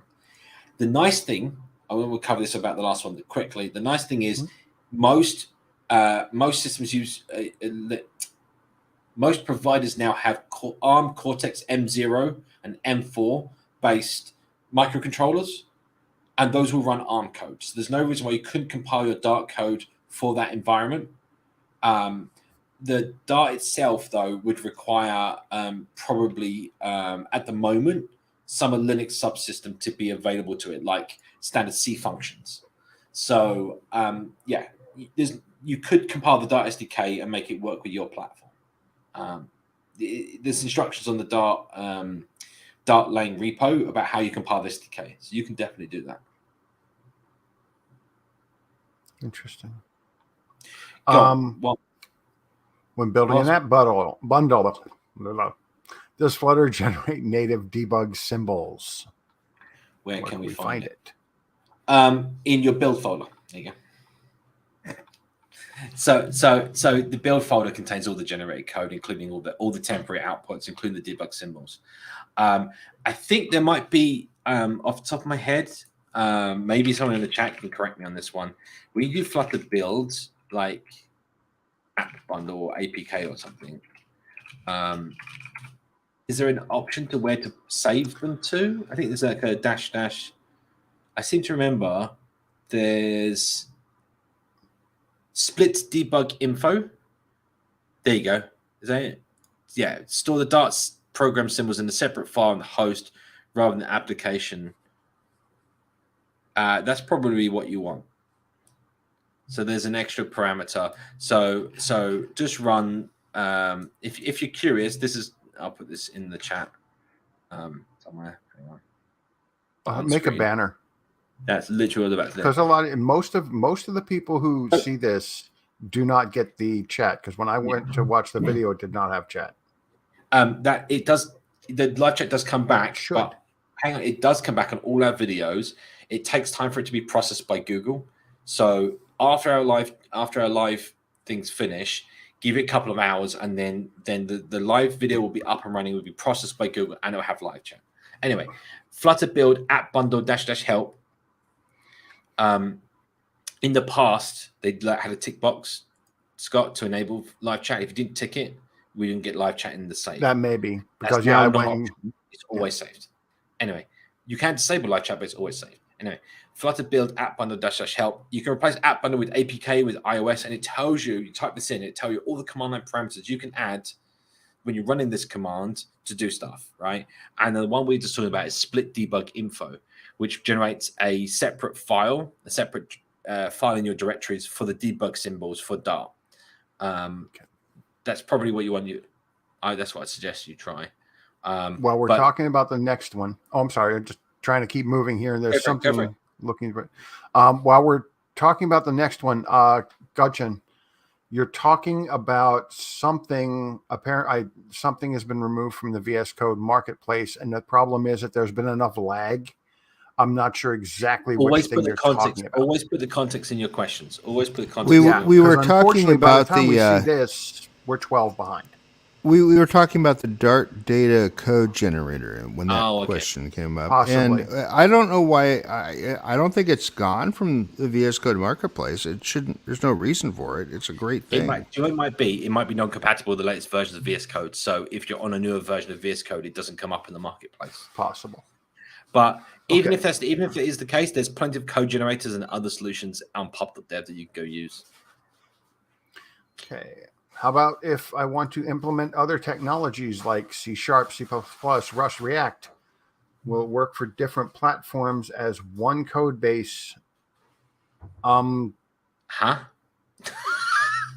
Yeah, I mean, if you want to write other languages for a single code base, I would have absolutely no idea. No, it doesn't make sense because it's not one code base anymore. You have one code base for your Dart code. You've got one code base for your no, but I think they're saying, can you write like for all platforms in C# or for all platforms in Rust? No, no, is it? How about if I want to implement if I want to implement more technologies like these, whatever these are, will that work with different platforms as one code base? Because that's the main thing. So no, you can use. So here's the thing: a language is normally platform independent. It's about how it gets compiled, right? And the C# compiler can be driven for compiling for Windows, for Mac, for Android, because that's what Xamarin does, right? But then they have to take advantage of what's on the platform and to generate the UI and to do all these things. That's why, we've had portable code written for making desktop apps that work on Windows, Mac, and Linux, and games that work on Windows, Mac, and Linux. It's not that. It's that you know how to write specific C code for each of those platforms to bring a window up on the screen, to change the title, to change the colors, whatever it is. Flutter Somebody's got to write the whole system for that can be compiled in all those different directions, which is what Flutter is. The Dart can be compiled in all the different CPUs and platforms, right? But then also you've got how you interact with the operating system, and that's what Flutter does. So Flutter's giving you a surface that you can just render all the pixels and change the pixels and do whatever you want with. That will work on all these platforms. That's the nice thing about Flutter. Okay, and we did touch on this already. If you really need to get access to all kinds of different stuff, honestly, the best thing to do is to look into services like CodeMagic or AppCircle. They have device farms. Yeah. So, yeah, that's going to be your best bet there. And frankly, if you don't, you're going to have to pay for those services because they literally have to. You're making use of a physical device that can't be used by anyone else while you're using it, right? Like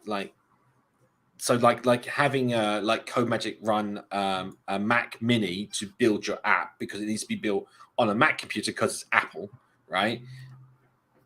Bite the bullet probably and go get yourself a cheap Mac Mini, like a 2019 or 2018 Mac Mini.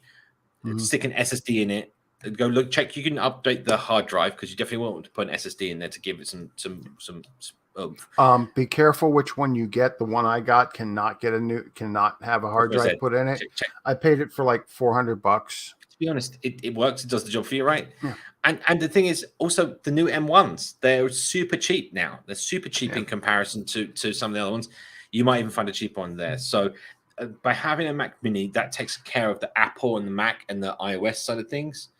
And when it comes to Linux and Windows, if you're I have a Linux Windows machine, or you can run a virtual machine on that platform for those things, right? But if you're running Linux, run a Hackintosh. Well, and also when you say super cheap, you have to remember we're worldwide. It might be super cheap in London, but super cheap in London is not super cheap everywhere. But you can get but even there, there's so many old machines that would still work with the tool. Oh yeah. But you need to go look. You need to do your own research. Go check to make sure the minimum version of the operating system to run Xcode, right? The most recent version of Xcode, because you need to target the most recent version to build the most recent version of the iPhone. This is Apple's ecosystem. You have to put up with it, or pay somebody else to put up with it. Somebody who has a device farm. And that's why moving on. Yeah. We have 3 questions left and -3 minutes left in the show. Is it possible to upload and run a C++ command line app as a cloud function? No. What does that have to do with Flutter or Dart? I don't I understand. know. Well, none of it, but the answer is no. There you go. Okay. I want to know about WebAssembly with Flutter. I'm gonna retract that statement. You can use Cloud Run and make it have a cloud function in it, and then your C++ command line app has to be compiled for Linux and the distribution that you're running on your Cloud Run environment. And theoretically, yes, you can. But why? So let me give you an example. Quick, very briefly, and I need to give this point. A very common use case for this is image resizing, right?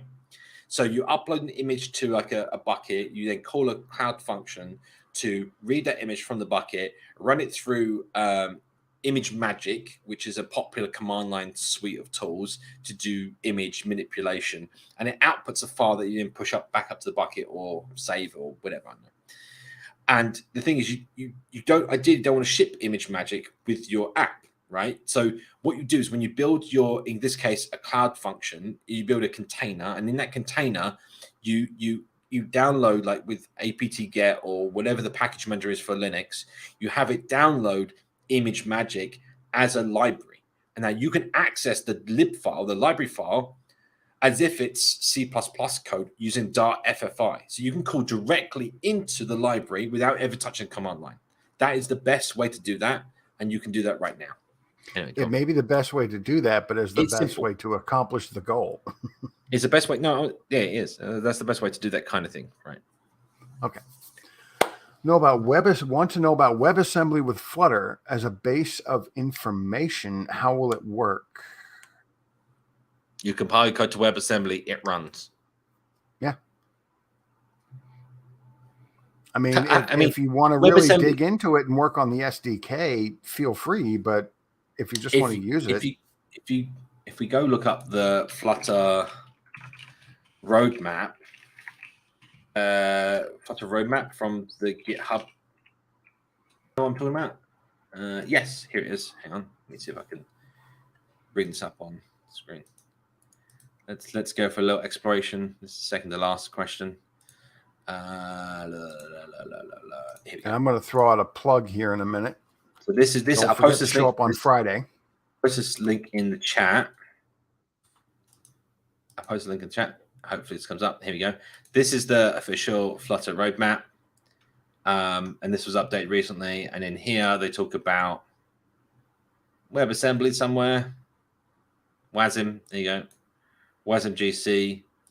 I thought this linked actually. Maybe I'm wrong. Anyway, yeah, you can. There's a Dart WASM repo. I can't remember where it is. There you go, right there. I literally just googled it. Yeah, paste it in the chat. Let me bring it up on screen. This is from This is middle of last year. Yeah, experimented Dart and WASM. Extending an AT compiler to support it. Compiling WASM to Flutter. Here's how. Interoperating with WASM package. Yeah, there's actually a package called WASM that uses Dart FFI. There you go. Package WASM. Let me bring that up on screen. There you go. Labs.dart. Interesting. There you go. That's how you do it. Compile your CLang code, use WASM, and it uses Dart FFI to access it. And you can just access your WASM code. That's probably what you're looking for, I guess. But yeah, if you want more information about it, yeah, there you go. I'm kind of interested about this labs.dart. Oh, look. G-Cloud, App Engine, WASM. Ooh, fun things. Dart internal. Oh, packages. Okay, one question left. And before we do that, I need to throw in a plug. Be sure. Where to go? Stop it. You turned it off. There, finally. All right. Be sure to show up on Friday to the Between the Brackets live stream, where Roman and I are going to be talking about responsive and adaptive Flutter UIs that we still haven't looked at code yet. But do we want to look at it? So, Between the Brackets. And thank you for saying that's PDT and not PST, like so many stupid people do. That's Google. So, okay, we got one more Okay, question, and then maybe we might have time for that code. I'm not sure. But here's the question. Is it possible to build plugin-based architecture apps in Flutter? Yes. Sure. So, You can. I mean, it depends on what you're trying to ship for. That's what I'd say. So you can build them, and there's no reason why you can't build them. So you can just, as again, it's what we're just talking about. You can compile code over here, and then you can load it and use it with like Dart FFI. So you can go access pre-compiled code and access functions from that code. Can be compiled with Dart, compiled with Rust, or with whatever else, and you can use that. And it's a plugin. You have to convert your you have to use the Dart FFI system to essentially convert from maybe an array of pointers into functions and stuff in Dart, but you can do it. It definitely is how standard plugin stuff has been done for apps for years. So I remember the original Winamp plugin architecture, which was done that way. But like, yeah, there's no reason why you can't support plugin architecture. The problem here, I was saying, is depends on the platform, because on I don't know about Android, but on definitely on Apple, you cannot ship code that mutates at runtime. So they want to have oversight over what runs on their platform. So you cannot ship over-the-air updates to your Apple applications. They consider that a breach of their terms and conditions, and they will get rid of your app faster than you can blink when they find out. And I'm sure they will have some detection stuff running somewhere to just annoy the hell out of you. Pretty much. Oh, you can tell we love Apple. And there you go. There's something that Raf mentioned earlier. I just noticed Dartlang FFI gen, which generates the FFI bindings, and that again can be used for that kind of like plugin interface. So that's really helpful. That's it, Raf. Next week you're going to be on the show. We're going to be on camera, and we're going to see how long your hair has grown since that picture. Yes, there is a link between the Bring the Brackets website, because Scott's going to post that link in the chat so people can go sign up to it. Whilst Scott does that, shall we see if I can get a quick example thing going? Why not? Yeah, that'd be great. I need to take notes. Okay. So what I was talking about, let's share screen. Should we try this? I will have to make things bigger, but we'll give it a go.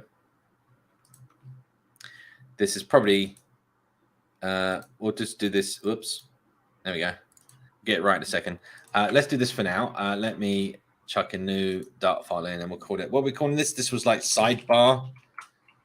Sidebar. No, Dart file not found. No, I don't want to find it. Sidebar. I need to hijack this for just a minute. It's a little scary. Go on. I did something for between the brackets bytes, and it just released today. So it's kind of frightening to see your own face on the main Google developer community page. Yeah, sure. Right, okay, then. But anyway, yeah, Google Developer Communities North America. That's where it is going to be. And the live stream is going to be on Friday. Let me see here. I need to update this. Okay. So here is the link, and I will put that up here in just a moment. It's there. I'm going to make a banner. Let's put it back on screen. Hey, look. Oops, wrong one.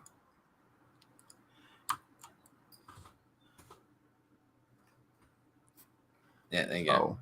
Oh, RSVP with google.com events between the brackets. So we were talking about doing responsive apps, right? Should we get back to this? Yeah, go right ahead. We can leave that up there a little bit while you're coding away. Although you might want to make that bigger. No, I will. I'm waiting for things to happen. I want it running on the left-hand side here. So yeah, I'm just literally just doing quick. That's all the code I just put together, and there it is. It's running. It's a lovely. Look at this lovely, beautiful desktop app that is just fully white. So he says, hasn't even been rendered yet, did it? Excuse me. Bye, dog. Right. Let's go. Let's just verify this is doing what I want it to do. What have I done? It isn't. Is it? What is it? What have I done wrong? My brain is broken. This was supposed to be the whole show, which was how do we do theme correctly? Oh. and now we're 14 minutes past, and we're still not doing the theme demo that we were supposed to do. Here's the theme data doc. Why is it saying? Although that was only an internal target anyway, but it would have been nice. Oh, really? It was that? All right, whatever. All right, restart. There we go. So now we have this dark panel. Lovely, thank you. So what we want to do is first of all split our screen. So we might have. So at the moment we've got one material surface, and inside this, I want a widget, and I want a widget that's going to do things side by side. So I'll use a row. And we'll have this is actually kind of interesting, right? So let's do a cross-axis alignment stretch on a row, which means it stretches the height, yeah? And then let's just verify that we're gonna, no, that should be fine. So now on the first one, I want let's do a colored box, red. And I want this in a expanded. This is just really basic stuff. Everyone knows this. I just need to set the scene here. So we'll give this a flex of 1, and we'll create another box that is blue. It's probably let's do yellow.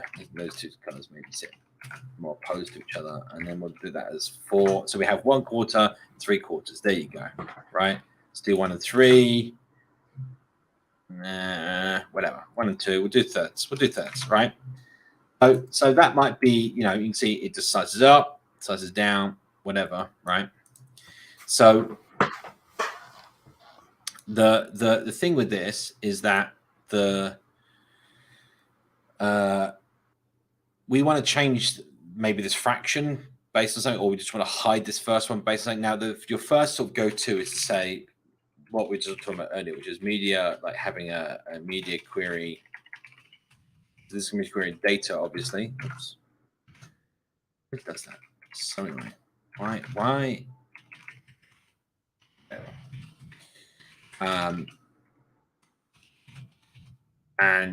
We can say based on the size width.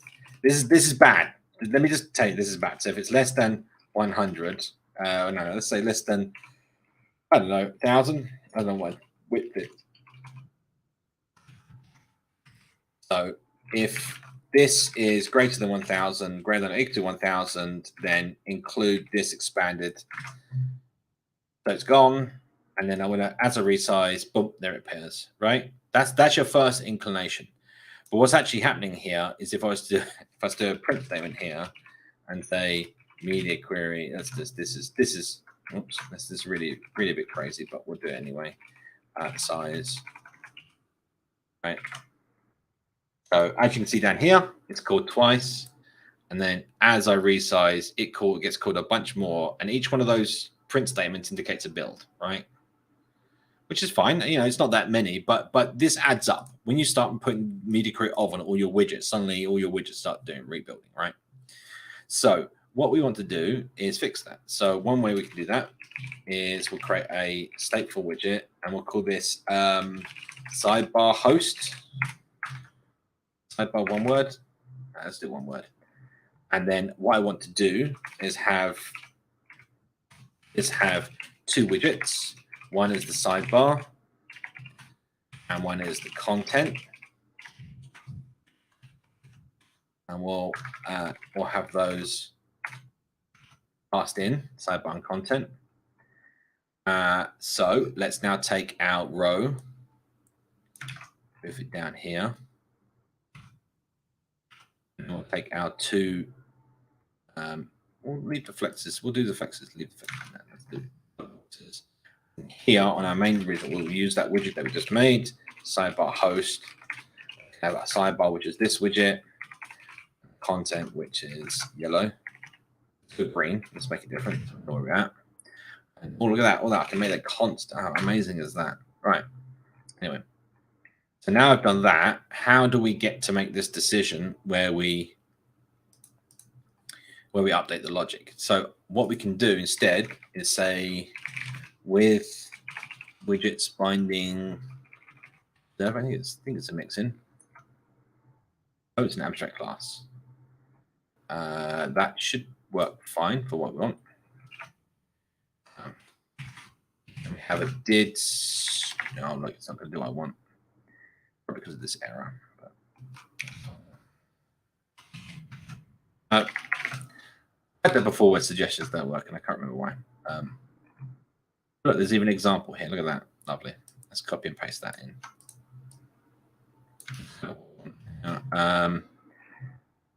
Can we use this? Let's have a quick look. Did change metrics is what we want. So pop that in there. Let's use a multi-select with the middle mouse there to deselect them. Anyway, so we want to basically connect this widget up to the widgets binding host, and this is like it binds the widget layer. I won't go into it right now. Anyway, and there's one method that we want to override, which is not did change lifecycle, it's did change metrics. And there's no parameter because it's already been updated. Now, here's the point. Now, in did change metrics, we get to make this decision of is it greater than 1,000, right? And then what we can say is make a boolean and say sidebar visible. We'll just give a default value of 40. In fact, probably late would be a better option here. And this method did change metrics. What we could do is also call that at the start. So initialize the sidebar maybe. So we'll give this actually. Let's give this default of true. I don't know. We can make that choice later. And then in here. Like what I can't remember the user's name, the viewer's name, but thank you for the suggestion. It's media query data from window, and this wants the UI window. So this is actually UI.window, and we'll import the UI package. This is this normal practice. You don't have to, but we don't want to spoil our Dart namespace with all of the UI namespace because it's huge. So this just imports it as UI. And this gives this global that's from the UI package, which is the window that Flutter runs in. We can get that back. And now we can do the same media query. This doesn't listen. It's not off, right? We're getting this proactively. And then here we can say if the sidebar is not visible, when it's greater than 1,000, we want to make it visible. Then we do set state.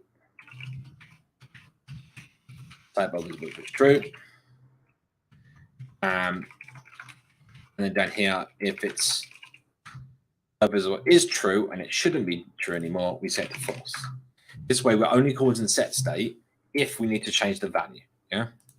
Let's get rid of that thing. So there we go. So that's that.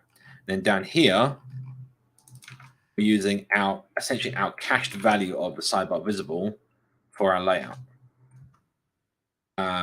Let's make this the sidebar widget.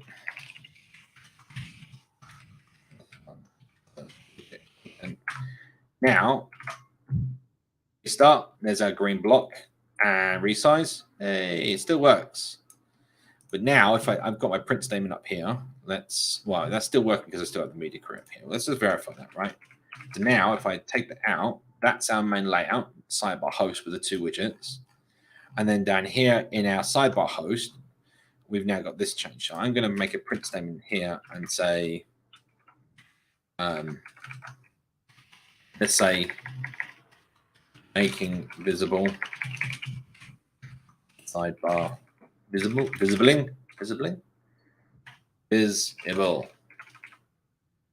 And then Inside bar. Okay. So now, if I'll make this lot larger. So, as I resize, there you go, hidden. So it's not changing as I resize. This is not rebuilding now. So this function is being called as I resize, and it gets this media query from the window. But now my decision logic here is that's it. This is the only 3 lines that have been called on every frame change, let's say. And it's only when you can see hidden, visible. It's only when, if I clear that again, resize it down, hidden, it'll stay hidden. And again, not running on every frame. And then when I hit back, it's visible again. And now what's nice about it, you see, I'm just blinking in and out, right? But you could actually add this in a,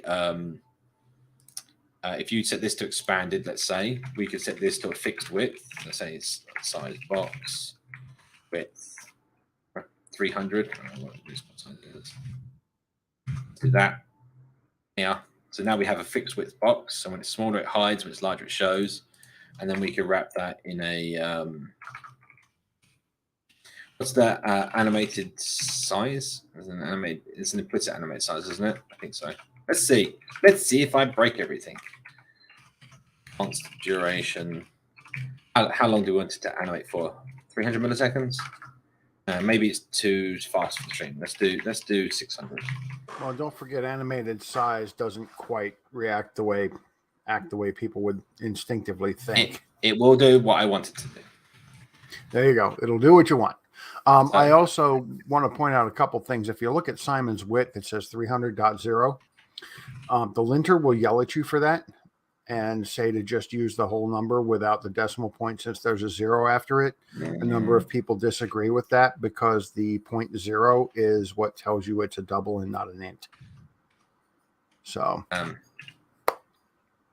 another thing I want to apologize earlier, we have a rescue dog. For the 2 people on the planet who don't already know this, we have a rescue dog who's 12 years old. She now has an inner ear issue, and she literally just went tumbling in a somersault and crashed into the floor lamp. That's why I had to jump up. What did I break? Let me just check that out here. Maybe it's the animated size.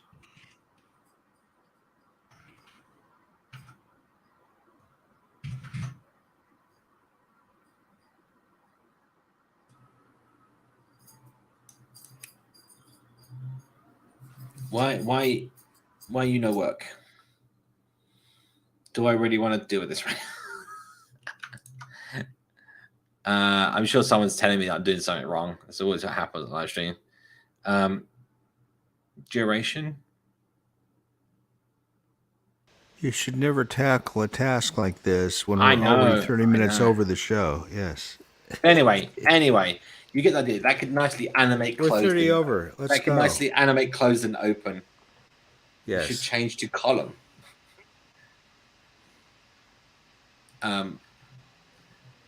This is not the did change metrics. So I'm just answering some questions in the chat. Yeah, call him Meanie. He's the guy that played in Star Trek. Can you print the did change metrics root function? Thanks. This is it. I don't know what you. Oh, you mean like print it here at the beginning? Yes. This function we get called on every frame. So if I print this here and say did change metrics, and in fact let's do media query here. Media query size, and I'll move it down a line. And then rebuild. You'll see now when I resize. Are you going to get the instance of a size object? Oh no. Okay, you got the actual size. Yeah. So I'm getting that. Oh, look, it animates now. Yes, that's because of the animated size. No, it wasn't doing it a minute ago when I tried. I think it's because I'm doing hot reload instead of hot restart, probably. It's probably me. No, that's... Okay, that's interesting. If I change from the bottom corner, it doesn't animate. But if I change from the width only, it animates. Okay, I don't know why that's happening. I'd have to have a look at that. That's a bug in Android, I think. This is for next week's show. We can do this on next week's show. Anyway, yeah. So there you go. Yeah. Animated positions. Yes, you could use an animated position. That's another great option. So if I had a stack, I could have it float on top and move out. Yeah. It's a row. Yes. Now, it's you a said row. that's a bug in Android, but I believe you meant Windows? No, I meant Flutter. If I said Android. There are so many layers on which it could be a bug. So leave comments in this YouTube video afterwards about what you want to see next week. And Yes. And we'll do we'll, some light- we'll ignore them because that's all we do. We'll look at the last few videos and we'll see if we can find some topics to cover in terms of maybe some live coding like this. If you want to try to see how best to tackle a topic, and we'll You give see, We do you see have what a actually show- happens. We do have a show with an actual guest coming up on May 4th because that's Star Wars Day. Yes. May the 4th be with you. Yes. right. So we shall have a guest on May the 4th. But between here and There she there, is. it's all us. It's all us, it seems like. So that would be fine. Because we somehow managed to fill an entire 2 hours and a half Oh, that's too easy to with do. wonderful You kidding? questions. Yeah. Yeah. So Thank you for asking, Colin. Let's see how it goes, and we'll see you all guys next. But week. actually, really, put some suggestions in the Yes. comments about what you want to see, because Yes. what happens is every Wednesday we wake up, Simon and I go to client meetings, and then 2 hours before the show we go, what are we going to do? Well, it's We can always typically mess me stuff into it. asking. It's me asking on Tuesday, going, "Do we have Yeah, a but show?" we don't get lined back to you up? until Wednesday morning. Until what? Yeah, you don't. You don't actually get back to me. But yeah, I always ask on Tuesday, "Do we have a show?" Because I want to know if I should have to get dressed on Wednesday. 'Cause I only get dressed. Look at Otherwise, that I'm- with that I'm GDG, gonna- that GDG waistcoat of yours right there. Look at that. Look at that. Yes. That's right. Expert in theory. Oh, that's I got one. this somehow. Yes, right. Right. I stole it off of another smaller boy. Yes. All right. Should I just say that? Okay. Anyway, I think it's probably time to wrap So then. I am waiting for confirmation on something. Hopefully, big teaser. Hopefully, I will know by next week. So Okay.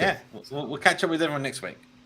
We'll have Thanks. great people on next week, not necessarily And us. we'll we will schedule have the- great people Yeah, on. and we'll schedule the YouTube video a bit earlier so everyone can put reminders in so that you'll get Yeah. reminded that it's happening. Yes. Anyway, Yeah. Thank See you you then. to the 30-ish people who were here all show. I appreciate Well, that. we get 30 to 45 live and Yep. anywhere from 1,000 to 1,200 views. So, Awesome. Yes. so the reason I want to make More. sure to put things in banners. So, Yeah. Anyway, yeah, right. yeah. Go on, let's go. It's 2.5 hours. It's too long for people. Everyone's got numb butts. That's all not right. what we did, Simon. Bye bye. Numbutts. Take it easy. Numbutts.